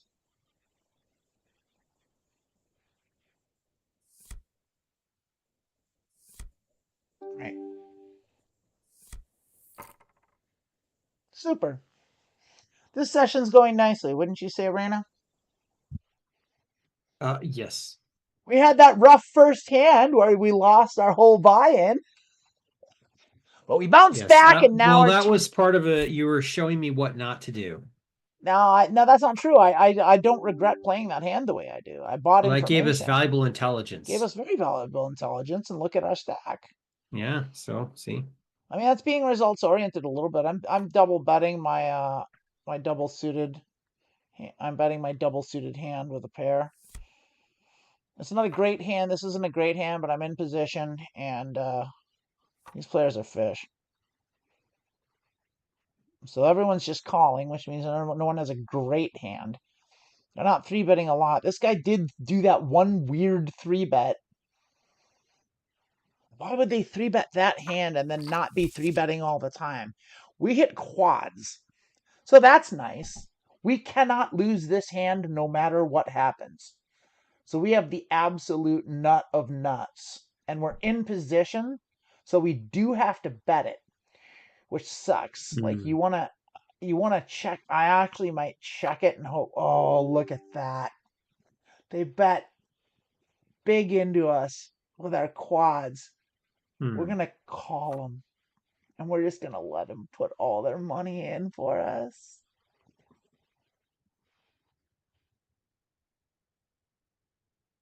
Please call. Please call. Everyone call. Please call Big Stack. No. Oh, are you gonna bet again? Please?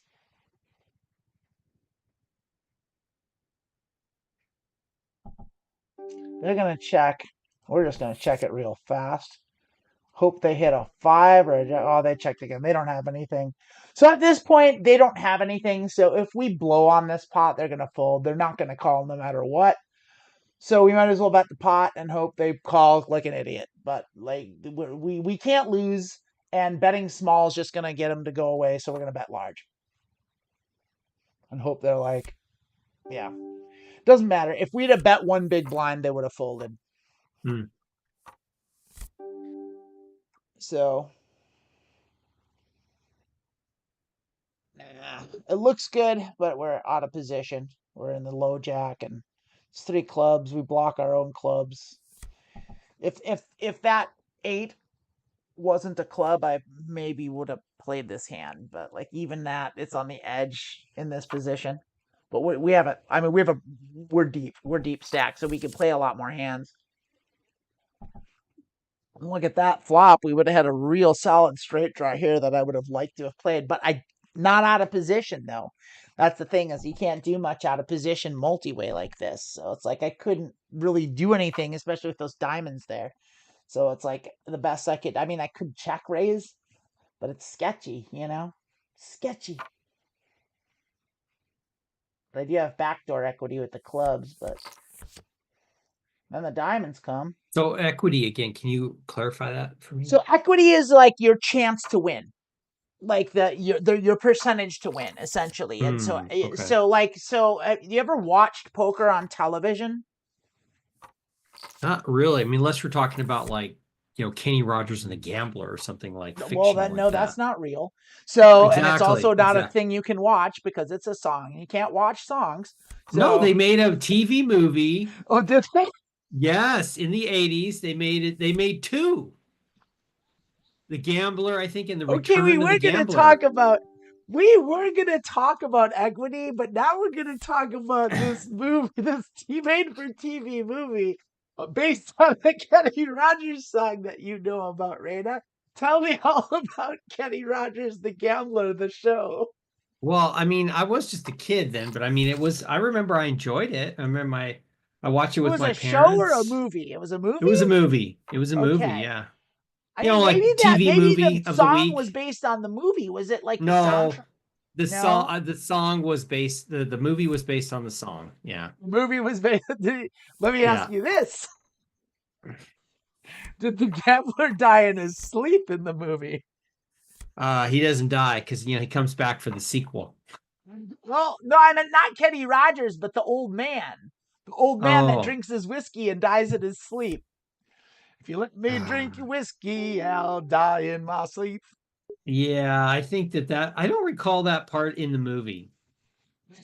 Oh, They fucked it up though, because it's in the Yeah, song. it's Like, that's what that's they all. Look at that. took some license with it, I guess. They fucked it all up. I'm gonna have to start calling my high pairs. I'm gonna have to start playing I'm gonna have to start like playing more hands. And Oh my I think I'm gonna have gosh. to see a lot of It is hands this here. movie is even better than I remember. I just looked it up. It's got Tell me. Kenny Rogers and Bruce Boxleitner in it. That is amazing. Who? Bruce You don't know Boxleitner? Bruce Boxleitner? Yeah, he was in Scarecrow and Mrs. King. Do you ever see that I don't show? know what that is. Oh None my of these God. words are making sense to me, Raina. What are you talking Oh, about? okay. All right. Yeah. What's Did you ever don't be Okay, I know you disappointed. don't You watch should be TV. happy. I'm happy you're excited about it. I just You're don't too understand. I actually love Bruce Boxleitner. I think he's really cool. Well, He what was did in, he do? So the he was in Scarecrow? Tron. He was in Tron. I didn't see Tron. He was Tron. That's Bruce He was Boxleitner. Tron. Okay, but I Yeah, mean, it's and been he so was long since I've seen Captain Tron. John Sheridan in Babylon 5, which is a freaking great I sci-fi didn't show. see Babylon. I never watched Babylon 5, but I heard it was good. Yeah, it was really good. So, and he was in Scarecrow and Mrs. King, where he was a spy, and he gives this package to what's her name? I forget what her name is, and she's like a housewife, and then she becomes like unwittingly becomes a spy, and it's their adventures. So Scarecrow is his code name, and Mrs. King was hers. So yeah, Got it. I mean, that sounds cool. Everything that was sounds cool. cool. Like, yeah, I mean, Tron was cool. Like, Babylon 5 was cool. Like, that sounds like a cool dude. I don't know anything about. Oh, it was By the Kate way, Jackson. someone Kate in Jackson. Yeah, pause it was in pause that for a second, show. man. I just want to take a second. Sorry. Hey, Siren and Music, Music says hi from Twitch. I wanted to say hi back. Thanks for joining us on the Twitch. We don't get a lot of action on the Twitch, so I appreciate it. Oh, Thank hi. you very much. Good to see you. We are playing Hello. Pot Limit Omaha. I'm with Raina Reynolds. Is that it? Did I get it right? Raina Daniels. Did I fuck up your name? Well, yeah, let's go through. We need to still workshop the name. I actually didn't definitively answer, and you just You didn't definitively answer, so I feel justified in fucking up your name then. Yeah, I mean, So I told you had to decide, and you didn't decide. I know I couldn't. It's a big decision in life. Look at what happened to us. Look at that. We have every piece of this board. So we've got top pair, we've got a flush draw, we've got a straight draw. So and we've got top two. I think we have so much of this hand that I'm gonna bet small. I'm gonna bet 8 big blinds because we have every piece of this board. So, and they're gonna call us, which is delightful. And we didn't hit our straight. They could have hit a straight. So we're still gonna bet small, but we're gonna bet because we still do have a flush equity and we still do have 2 pairs. So we've got a full house draw. We've got a lot going on here. So we're gonna go ahead and bet 13. So a third. That's a little more than a third, maybe. 12. I don't know. 13's fine. Yeah, it's 39 big blinds. They're gonna raise. So they hit their straight. So we have to fold. Well, we have a flush draw. Here's the thing. We have a flush draw. We have top 2. We have a full house draw. We are behind. They have ace 2, 3, 4, 5. That's what they have. Yeah. They could have clubs also, and that could be the ace of clubs, and that would kill us. It's such a huge pot. They don't have anything behind. We can't call this. They don't have the stack to justify this call. We can't do it. We have to lay it down. It sucks. That was a great bet. It was a very good bet by seat 1. Now they do get it in bad. Shit. Remember, they overvalue hands and they bet light. But I don't think they were bluffing. I think they had it. I think they had the straight and they were afraid of the flush. That's what I think. Yeah. I'm absolutely certain they had a straight. So certain that I threw away my 2 pair and my flush draw, but it was a bad flush draw. I might have called that if I had the ace. Might have. I probably not though, because like I said, they didn't have the chips to back it up because they were all in. So I would have been calling to draw to like maybe not the nuts, you know. I mean, your reasoning is sound. If they I had more think. money behind him, I would have called it. When you talk about then that changes the pot odds. Yeah, well, it changes. Yeah, it changes the amount of money you can win because, like I was Oh, they're calling. stacked. You're talking about their stack size Yeah, they're then, right? stacked. They Yeah. they only had like 15 big blinds after that. So Hmm. like the most I could have got if I did hit. If I didn't hit, I'd have lost. If I did hit, the most I could have got was another 15 big blinds if they even called when they miss. Okay. You Okay. know, like what they probably would have called if they went that big. But like, I mean, like it's just like it was just such a big bet. It was a pot sized bet. It was huge. And so here we go. We missed the straight. Bummer. Nut straight would have been nice.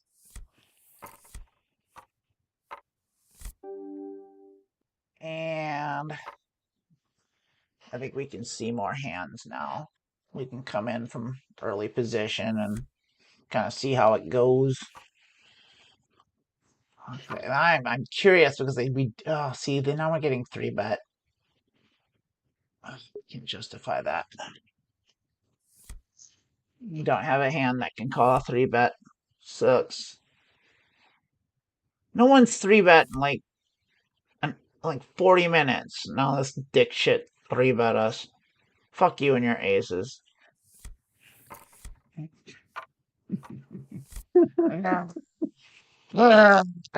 Two big blinds. I hate it. We're gonna call this flop. We're gonna call this even to a raise. Everyone's gonna call. No, they folded. You're gonna call. You're gonna call.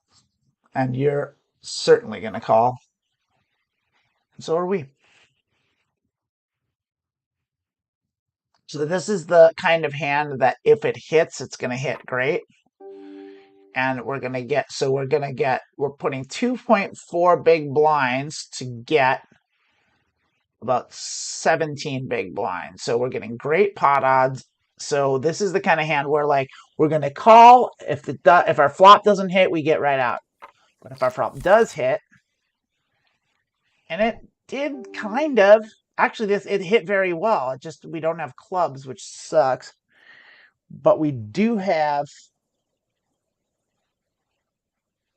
I think I'm gonna make a protection bet here. I'm gonna make a little bit of a donk bet here because we do have a lot of equity, but we're not winning. And I think I want to see if we can maybe by betting like 6 big blinds here, that might discourage someone from betting bigger. If someone raises us, we know we have to fold. And if people get out, that's good. So that's kind of why I did that. So there was a reason that I bet. So I bet small to just see maybe I'm going to get some people to fold out. And it definitely got one player to fold out. So it's already was a good move. They're disconnected. So that means they didn't like this. They didn't like my bet. And so they left probably. So they're probably going to fold. So this was already this is a good bet. And if the button folds, then we're in position against this person that gets it in bad. So that's really good for us.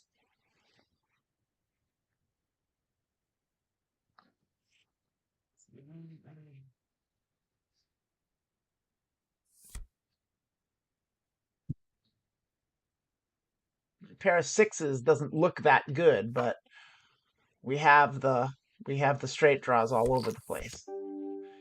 That's not the card we wanted to see at all. So we have to check now. So we're going to think about it, and then we're going to check. We're just going to pause a little bit. So that was one of the worst cards we could have seen is a high club there. But and they're going to bet it, which means we have to fold. We have to lay that down.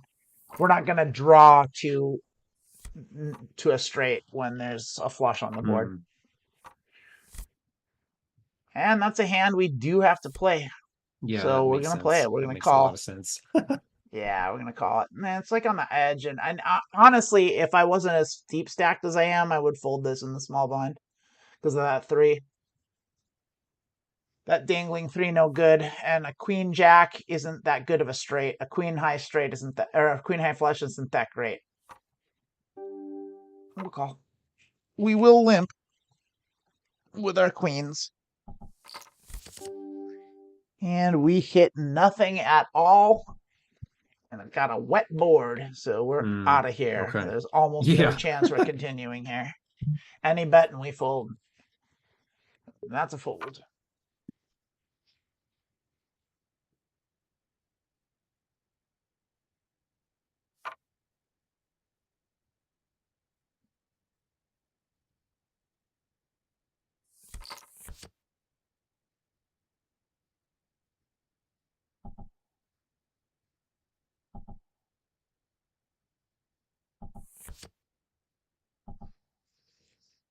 No one's betting. No one likes diamonds. They all called though. There we go. There's some diamonds. Great job with your diamonds. Maybe it was a pair like they've done before. Who knows? Who knows what they're up to? This is a shitty hand. Can't even call it. Can't even call that shitty hand. Well, I'll tell you what, Reina. We're coming to the top of the hour. We had a great run. We tanked. We went into the hole like right away, and then we crawled out like Bane and Batman. And here we are leaving the table with an extra 153 big blinds on top of our buy-in. So I'm gonna call that a win. We're gonna sit out the next big blind. We're gonna play to the big blind, and then we're gonna do that and see. Now we might lose a little more because this is a bad implied odds hand. So we're gonna bet it. I should have folded it. I should have folded it. I really should have. Yeah. Oh God. Oh God. It's hunting. I should have folded. It's a bad hand. Oh, terrible me. Terrible me. It's a bad hand. Let's see here. No, I can't justify that. Yeah, fuck it. I'm getting out of here. I'm closing this. All right, Raina. So go ahead and, Raina, go ahead and kick your camera back on. And let's get you in here. Hand review. And so, hey, hello, everybody. I'm Amanda Bonanza. That's Raina. Raina, what's your name? It is just Raina Just for now. Raina. It's just Raina, for now. like Madonna or Beck. That's right. It's just Raina, and that's. I'm playing around with different names, like my channel that I don't have anything on yet, but it's like the Renaissance era. So that's kind of like pretty cool. That's pretty cool if you're asking me, and I guess you are. I'm hoping you are. Yeah. So Raina, what did you learn today watching Pot Limit Omaha? I learned that there's a different process, like mindset to playing it from Texas Hold'em, and if you it's a different game. If you go in, thinking that it's Texas Hold'em, you are going to get crushed. So you really have to if really you're have to change your mindset to it. Yeah. Yeah, it's a whole different. It really plays a lot differently, and it's just it is. It's just it's the thresholds for good hands are just a lot lower in Texas Hold'em. So like when you have the Texas Hold'em mindset that a pair of jacks is going to win, like those guys, those players, I don't want to gender them, but like those players that were betting like, oh, I've got a pair of queens, throw my chips in. That's because they were Texas Hold'em players that were like, queens are good, queens aren't good. I'd say that there's a lot of hands that look good at first, like when you get your pre-flop cards, and like you think 4 diamonds is good, but it's bad. You think it's great, and then you get crushed. It's really bad. So like there's a lot going on there.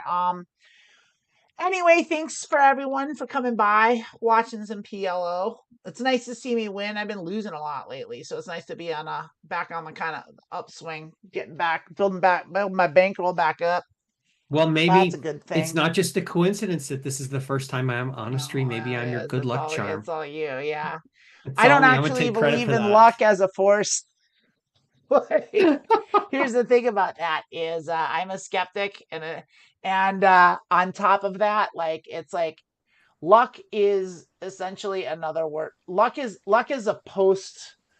something you assign random chance in the past that went well for you. So when random chance fell in your favor, you got lucky. But luck is not some sort of force in the universe that you can possess by holding on to baubles or being Of course not. Of superstitious. Like course, every event luck has is some not a probability. thing you Yes. have. Luck is a thing you had. Like, Yeah. and Luck is a thing you are subject to. no, that's the exact, I disagree. It's the exact Oh, opposite. Like it's the oh, okay. exact opposite. Luck is like, it's like saying, it's the difference between like so there's a TV show that you're going to remember in the 1980s I thought you called, didn't watch TV. I did in the 80s. In the Oh, okay. That's what I'm 1980s, saying. These there was a references are in the television. 80s and you got none of them. Okay, I'm go. sorry. Babylon 5 was the 90s. And Fair. But Scarecrow and Mrs. King is like a quintessential 80s show. in any case, there was a television show in the 1980s called Newhart, and it was starring Yes. Bob Newhart, Bob who Newhart. recently passed, and bless his soul, he was one of my favorite comedians ever. Actually, I loved Bob Newhart. He had a show in the 70s called uh, the Bob Newhart Show.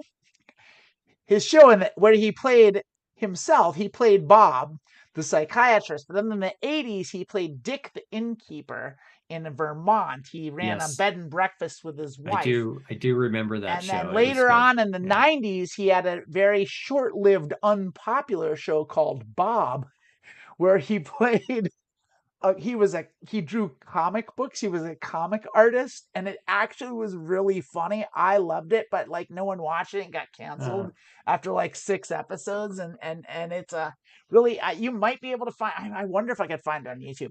Anyway, point of it is Newhart was very popular, and Newhart did have viewership, and it had a long run. People watched it, and there was an episode of Newhart where the whole town was mesmerized by this guy whose shtick was he predicted the past. And everybody was like wowed by him. And Bob Newhart's like, what? Yeah, and like, what are you talking about? And everyone's like, yeah, no, he predicted that man will land on the moon in 1969. And we did. It's like, wow. So when people talk about luck as a force, that's immediately where I go to. Yeah. Oh, the person that predicts the past. It's like, because like I said, like luck is not a force that exists. It's nothing. Luck is what we call random chance when it broke in your favor in the Right, past. right. So it's like, if you got lucky, it's always in the past tense. You're not like, I'm a lucky person. You can't, like, it's like, that's based on your past track record. It's not because you're cursed. It's like, and Right, you right. Of can't course get not. good luck by having a rabbit's foot or having a troll doll that you rub or whatever it is. That's not real. That's not a thing. Okay, well then And I just realized where you got I'm not your good luck charm. I So didn't mean to bye. I like won't be on diss any more it. streams. No, I want you around. It's fine. What I just I'm making this point for a reason, because poker is gambling, and there's a luck element to poker. And by luck I mean there's a random chance element. Like you can get lucky in poker, and you can win by being lucky. However, like it's a game where luck is a factor. It's not all luck. Like for example, there's a game called Baccarat. Like if you're playing roulette, there's no strategy to Right. roulette. Yeah. Like Slot you're machines. betting, yeah, slot machines. That's 100% luck, and the odds are against you. So that's degenerate gambling. That's like, I'm gonna put my money and I'm gonna give it to the casino, and I'm just gonna pull this lever until my money goes away, and that's what's gonna happen. And it's great. It's gonna spin, and there's gonna be lights, and now I'm just gonna tap the screen, and then some buffalo are gonna be there, and that's all. And then that's gambling. Poker is technically gambling, but like if you're looking at it like luck, oh, I got unlucky, that does happen, but you have to think of it in terms of like the long thing. So if you're consistently making good decisions, you're going to consistently win, and you are going to have sessions where you lose even though you made all the right decisions because fortune was not on your side that time. The percentages played out incorrectly, not in your favor.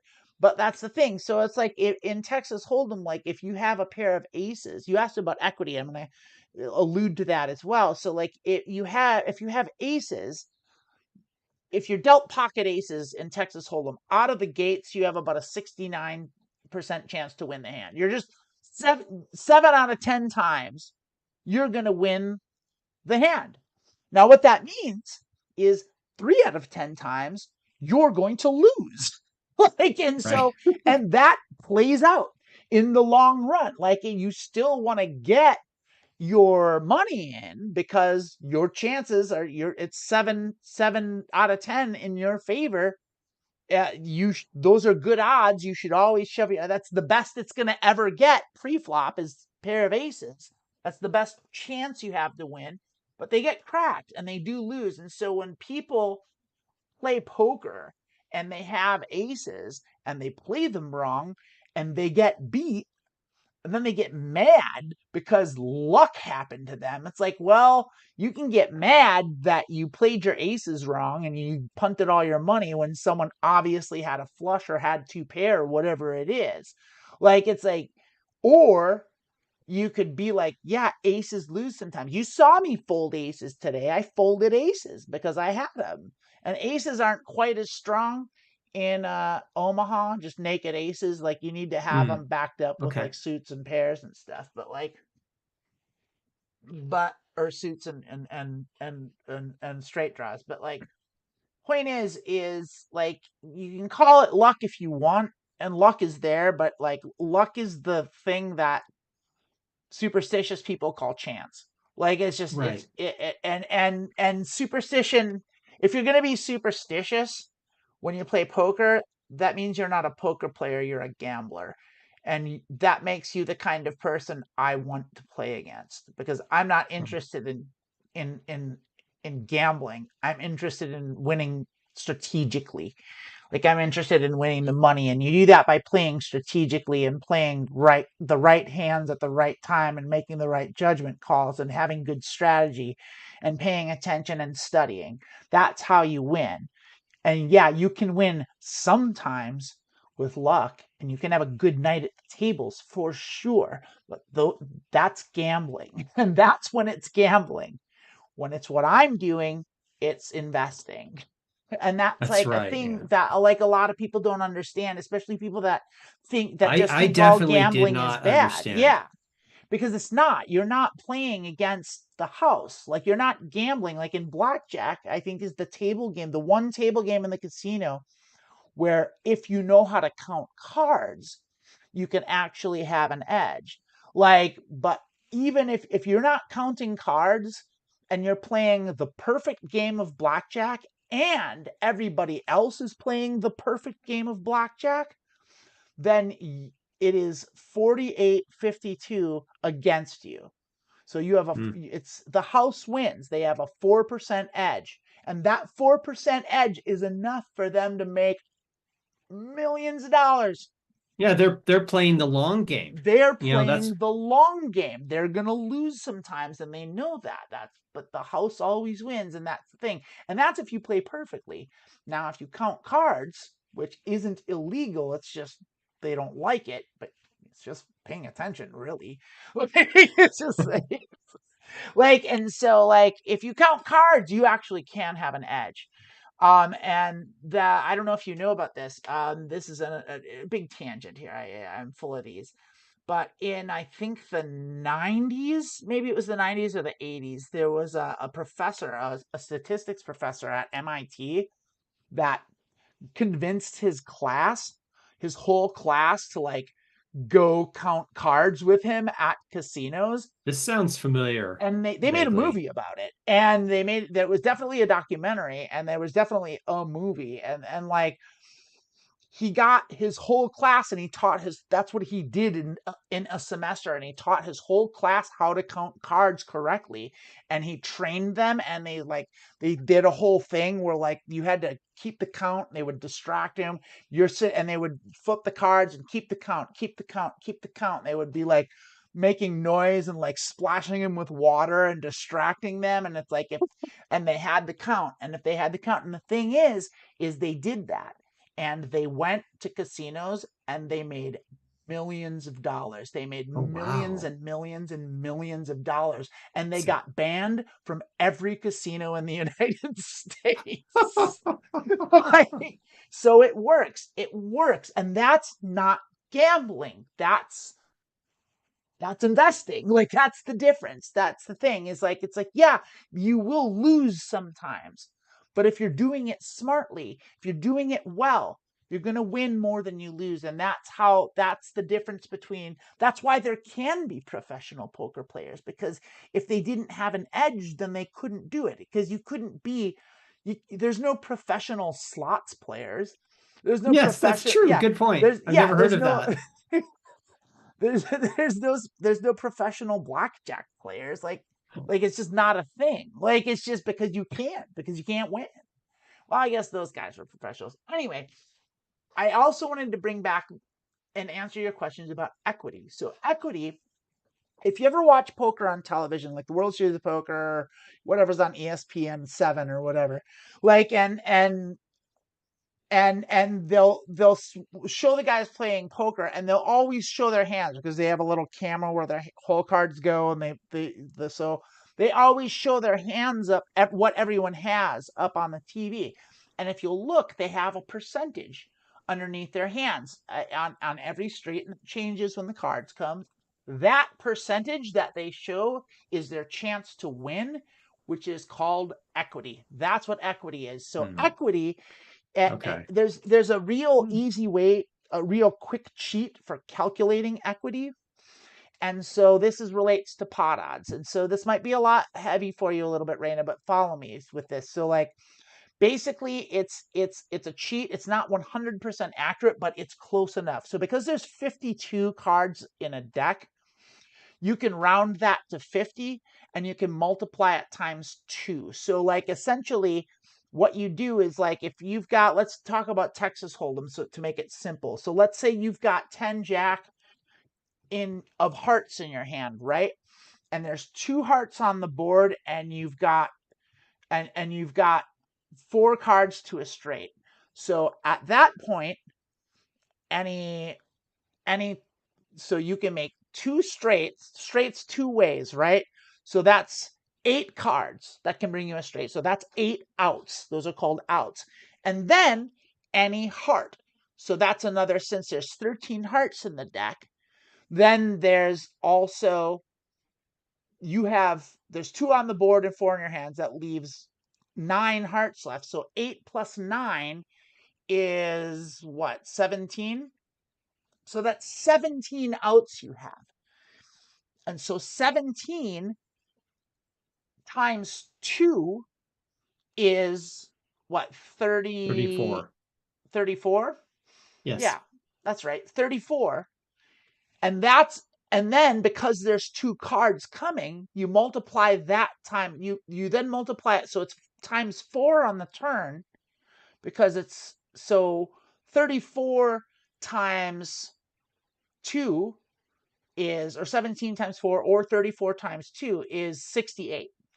So you have 68% equity in that hand. You have a 68% chance to win that hand on the turn. And that's how you calculate it. You count your outs, and then you multiply it times 4 on the turn, and then times 2 on the river.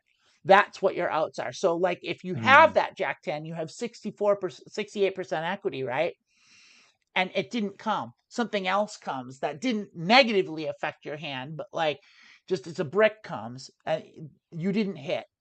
Well, then you now only have, you cut that equity in half. Now you only have 34% chance to win that hand, but you still have 34% Okay. chance. And so that takes it back to pot odds. So if you have a 34% chance to win, that's 34 is just over 1/3 of 100%. Am I right? Yes. So if 33%, 33.3% is 1/3, and you have 34%, if someone bets the pot, so let's say there's $100 in the pot, right? And someone bets $100, that puts $200 in the pot. But you call $100 to then win $300. So that means your call is 1/3 of the total amount that you can win, right? That would be a one, you're getting 3-to-1 on your money. Okay. Which if you flip that around is 1/3, right? So you have 1/3 chance to win.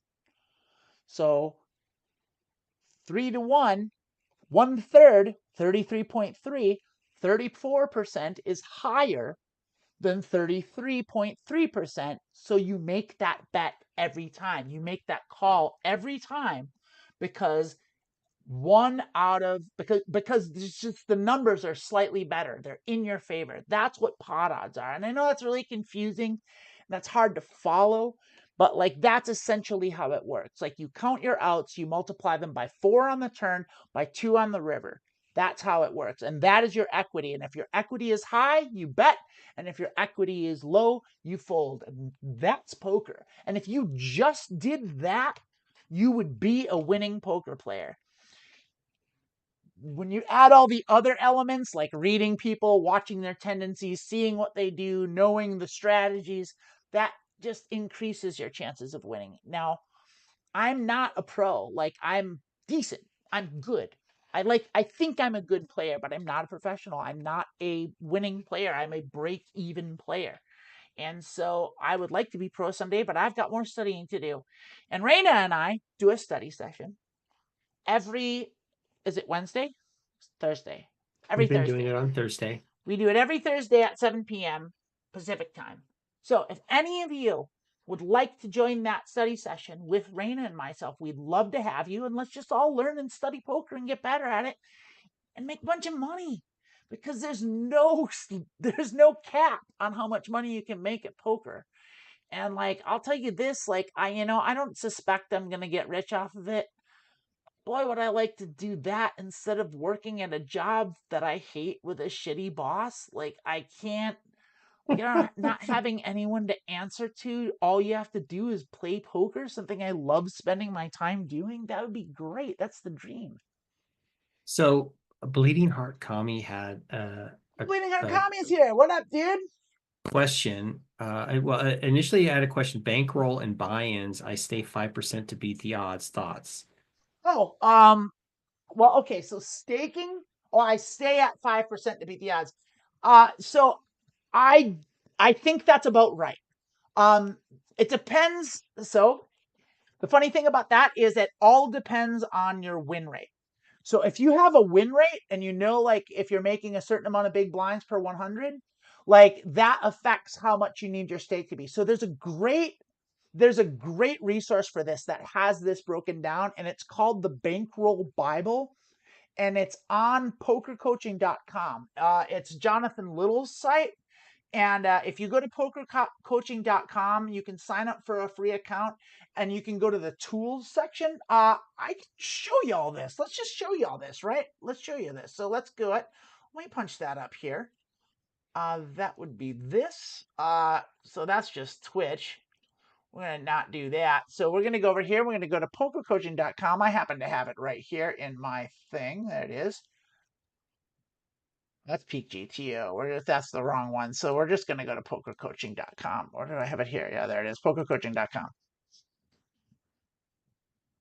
And there it is. So if you go here, you can have a paid account. Or Randy, you can't see this, can you? I can see it. You can see what I'm doing? Yes. Oh, I'm not sharing my screen with you, or am I? Am I sharing my screen with you? I am. Never mind. Okay. Rena can see it. Y'all can see it. This is pokercoaching.com. Jonathan Little is this guy right there. He's awesome. He's a great teacher. He's who we're watching to learn how to play poker. You can go to here, tools. And I think PKO bounty calculator, HUD settings, private coaching, range online, push fold charts, download. It's not in here. It's somewhere on this site where it's going to tell you exactly what the bankroll is. But let's just go to YouTube because this will do it. And there's Let's go also to. I wanted to share this. I don't know if you had a chance to read it, but that's a very well thought out comment from Lee Kami. So the way I understand implied odds on a very simple level was you basically take the percentage of your hand to win, and that's the percentage of your stack you want to bet, understanding that you're going to have to invest on the turn and the river. So like if I think I'm going to win on the flop, I have to understand that I have to bet 2 more times. Okay, yeah, that is a principle. It's not, you didn't get it exactly right, but it is a principle. So like you don't, the percentage, your percentage to win isn't necessarily what you should bet, but what you're talking about is tiering your bets. And you saw me do that a couple times today playing, where it's like I am going to bet less than I normally would because I want to be able to on the river shove and make a large bet that can either get someone to fold, because if you bet too much on the turn and you don't have enough behind in your stack, then you don't have the fold equity to get someone to play, because like you win more hands by people folding than you do at showdown. So you want that fold equity. So it's Wow. not exactly that, but your concept is correct. You do want to be doing that, and that's why you want to pay attention to stack sizes. And Raina and I we're talking about that a lot in the thing. Anyway, these are YouTube videos that these will tell you about bankroll. Watch anything that Jonathan Little has to say about bankroll. He's a master at it. He's the only pro that I've ever known that's never gone broke. Never once did he go broke. He's always made money because he keeps his bankroll, and he'll give you the exact ratios that you need to understand bankroll. But I think 5% is very correct. 5% is rock solid. I think you could even do it. That's right about where you want to be. But like I said, don't listen to me. Listen to the Jonathan. He's the pro. He knows what he's talking about. Cool. And so like back to the thing. So like with the stack sizes, like that's super why one of the things that you have to pay attention to is the other people's stacks. Like like when we saw that one hand where someone bet really big on the turn, and I had a hand that like almost could have called, like I had equity, but I ended up folding. And the reason I ended up folding is because the bet was about 55 big blinds, but they only had 15 big blinds behind them. So if I called to a draw, because I knew they had me beat at that point. So if I'm going to call a draw, I have to be able to get it all in on the next if I hit. Or if I want to bluff, I have to be able to shove. And if I can't shove at least what's in the pot, then I can't justify calling a giant bet that's a draw when there's not enough money behind it to justify the next street's betting. I know that sounds a little confusing, but like essentially like that's what's called effective stack size. So like if you think about, like, you have your stack, right? And if your stack is the lowest amount of people you're playing against, then your stack is the effective stack.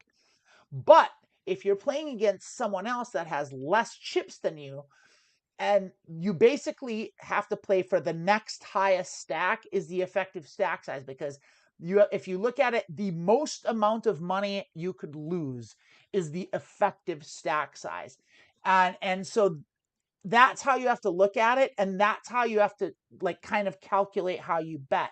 Now, when your stack size is like low, you want to go all in with like relatively strong hands and try and get that fold equity. But when you have a large stack, you don't want to do that exactly, because then you make more money off of what's called implied odds, which are the hands that can make big hands by the river, like flushes and full houses and straights. Those are the kind of hands. So that's why you're suited. So when you have a short stack, like and this is in Texas Hold'em, and when you have a short stack, you want pairs and high cards. Those are the valuable cards. But when you have a large stack, that shifts over to the high high odds, high implied odds cards, which are your suited connectors and stuff like that, and your suited aces, because those are the kind of cards that have the chance to make the nuts, like in a big pot, and then you can build and you can get a lot of money in. But when you only have 15 or 20 big blinds, like you're not gonna draw to a straight. It's like a pair of kings is good, just shove it. Yeah. So it's like it's that. So it all relates and correlates, and it sounds so confusing, and it's such a lot of information, and it can sound really intimidating. Like, I mean, Raina, it sounds intimidating, right? It is very complicated. It is. Poker's a complicated game because if it was easy, everyone would do it and everyone would get rich and no one would lose. Yeah, You it know? is nothing like in movies or TV shows. Nothing at Well, it's all. not nothing like it, Well, because it okay, is cards are exciting. involved. Yes. Well, you go. I have played some loose, wild games, especially in house games. Like, I remember I played a game of Omaha at a private game, and oh no, we were playing 7 card stud. And 7 card stud works in a way where, like, ultimately what you see is you have 3 cards face down in your hand and 4 cards face up, and they're all yours. You have your 7 cards. Everyone gets ultimately 7 cards, and you see the everyone's face up cards on each street of betting. So like this, we were playing, and there was a guy that was showing 3 kings face up, and he showed a king face up. He bet. There was another king face up, and he bet. And this other guy just kept calling him, and he was betting big. He was betting big every street. And this other guy just kept calling him, and every time the cards came, he had nothing. He had just terrible, terrible cards, and they didn't match. And it was just like everyone's like, "What are you doing, man?"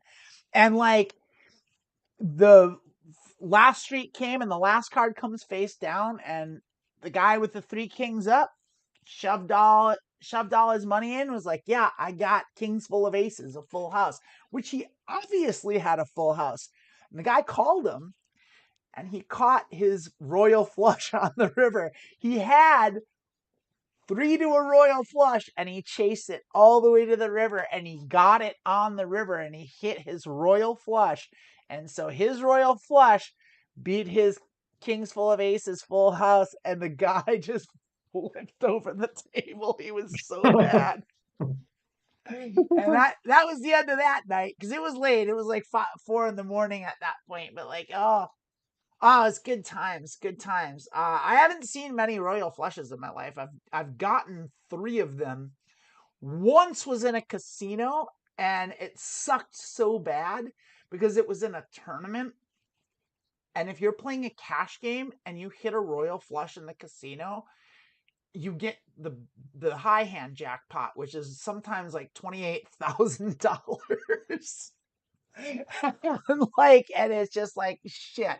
And I hit it, and I got it, and I got called, and I won the pot, but like I didn't get a jackpot because it was a tournament. It wasn't a cash game, and it was just like, would have been nice. I would have liked to have gone Yeah, home with $28,000 that day, but I yeah, didn't. that would have been Instead, I lovely. didn't even win the tournament. I think I like busted out right before the bubble. So like, yeah, yeah, a lot of stuff. Bleeding Heart Kami says another thing. Here's a fun trick. When I'm about to go all in, instead of going all in, I raise to like where I still have $5 left. So they'll have to show their cards if they're bluffing. I don't know why, but it makes people fold way more than going all in does. You're right about that. That is an actual trick that I've seen pros do a lot, which is you go just slightly less than all in, and it does work. For some reason, people will fold to that way more than they'll fold to an all in. It's wild how people do that. I don't know what it is, but that's a super good trick that I have seen work. There's a professional poker player. I forget his name. He's a Euro. He's a chess master. He's like it's like something Gunderson or something. He's real famous. He's real good looking. He's young. He's got a beard. He's just this really good looking like Northern European guy. I think he's Dutch, and like he's just got it down, and he's he's the best chess player. He's the best living chess player in the world, and he's decided to start playing poker, and he's so good at poker. Like, and it's amazing. This guy is amazing, and he's so cool, and he does this trick all the time. I watch him do it, and so it is a good trick, and it's something I should probably incorporate in my game. And because you said so, I'm gonna do that next week. I accidentally ran into Daniel Negreanu and David Cohen at a table, which was premium. However, they were sponsoring it. They destroyed it. Of course. Of course they did. It was the greatest moment of my life. That's wonderful. Bleeding Heart Comedy. Here's the thing is like I follow a lot of poker players, and it's like I see him, and like I see Daniel Negreanu. I watch his stuff. I love Daniel Negreanu. He's one of my favorites. He's so funny. He's such a cool dude. Like I love Jonathan Little. I love watching I love Bart Hansen is one of my favorites. And these guys all run sites. Jungle Man. I'm a big fan of Jungle Man. Dan Coates. He's awesome. I mean, his name's fucking Jungle Man. How cool is that? He dresses like cowboys, and he dresses up in costumes, and he plays. He's fucking awesome. He's so rad. There's a lot of guys that are awesome that I like, and I follow them, and I know who they are. There's like Rampage, like, and like all these famous professional poker players. They all have websites. They all have YouTube channels, and I watch all of them. I love poker. And like I do this, and they're all like, "Yeah, I'm having a game. Come join my game." And all I can think of is if I was at a poker table and Daniel Negreanu sat next to me, all I would do is cash right out. I would leave the table. There's no way I would go up against Daniel Negreanu or Jonathan Little or someone that I know is a multi-million-dollar professional. Like I'm not gonna go ahead. I'm not gonna sit at a table with Phil Hellmuth. I don't like Phil Hellmuth, but like I've heard he's actually a really nice guy, actually, and like that whole him being a dick is like his shtick. But like, I mean, if you're gonna do it even as a shtick, I kind of don't like it. But everyone I've ever heard that knows him says he's like a super cool dude. But anyway, like I'm not gonna play. I'm not gonna play him. I'm not gonna play Jonathan Little. I'm not gonna play Bart Hansen. I'm not gonna play Brad Owen. I'm not gonna play these guys. Like it's like I would get up and walk away. But that is cool. That is cool that you get. And I can see the appeal of wanting to play him just to see how you do. But yeah, of course they're gonna destroy you. Of course Daniel Negreanu beat you at poker. Of course he did. Can't say that I'm shocked at all, but that's yeah. Tom Dwan, yeah, he's a cool.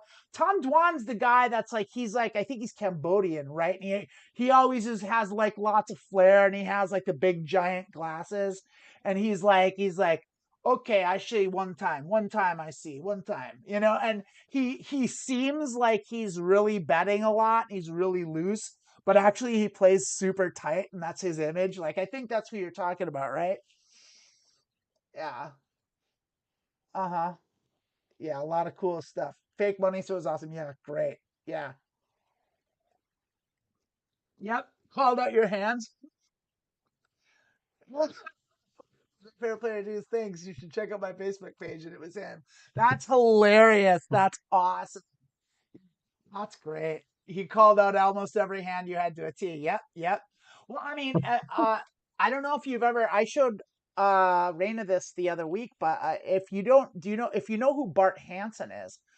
He has a site called Crush Live Poker, and he has a podcast and a YouTube channel under that name, and he does call-in hands, and he was a commentator at the Bike and the Commerce in LA in like the early days of streaming. He was one of the first poker commenter streamers, and he cut his teeth being a poker commenter, and then he went pro, and because he's seen so many hands and evaluated so many hands, he just knows he is the single best hand reader I've ever seen, and he's amazing. And he does this show called Crush Life Poker where people call in with their best poker hands, and he just breaks them down from every stage from the beginning, and he'll go through a hand, and it'll take about 20 minutes to a half an hour, and he'll just go through everything, and he'll talk about everything he thinks about on every street and all the pot odds, and he has this and he doesn't do this and he wouldn't make that bet, that doesn't make sense, his line is weird, what did he do there? And he calls out hands and he gets them right every time. He's amazing. so good. I love Bart Hansen's one of my favorites. Anyway, we've gone 36 minutes over time. It's all right. No problem. Raina, thank you so much for coming. Once again, if any of you want to join us, we do a Zoom poker lesson at 7 p.m. every Thursday. If you'd like to join us, we'd love to have you. Just let me know in the comments here or DM me on either Facebook Messenger. I'm Amanda Bonanza on Facebook. Make a friend or just DM me. I'll take it. Or on Blue Sky, Amanda Bonanza. Go ahead, hit me up and let me know, and we'll get you in on that poker Zoom, and you can do study and play poker, and we'll just be cool together and learn about poker. All right, everyone, keep cool, and we'll see you next week. Don't forget, next week after Medioker Poker, Lilith, Emily, and Lilith's husband Adam and I will all be playing. We'll be starting Borderlands 2 from the very beginning, a 4-player Borderlands 2. We will be doing it every Saturday at probably about probably about like right now, about like 4:30 Pacific time. And so we're gonna do that every Saturday after Medioker Poker. So we've got Being Trans at noon, Medioker Poker at 2, and then at 4:30. Stick around for Border Trans, and we're gonna do the whole run through the whole shebang, and it's gonna be awesome. So stick around for that. Join us. Hey, like and subscribe. Please. See you later, everyone. I love you so much. Bye. Oh, where is it? There it is.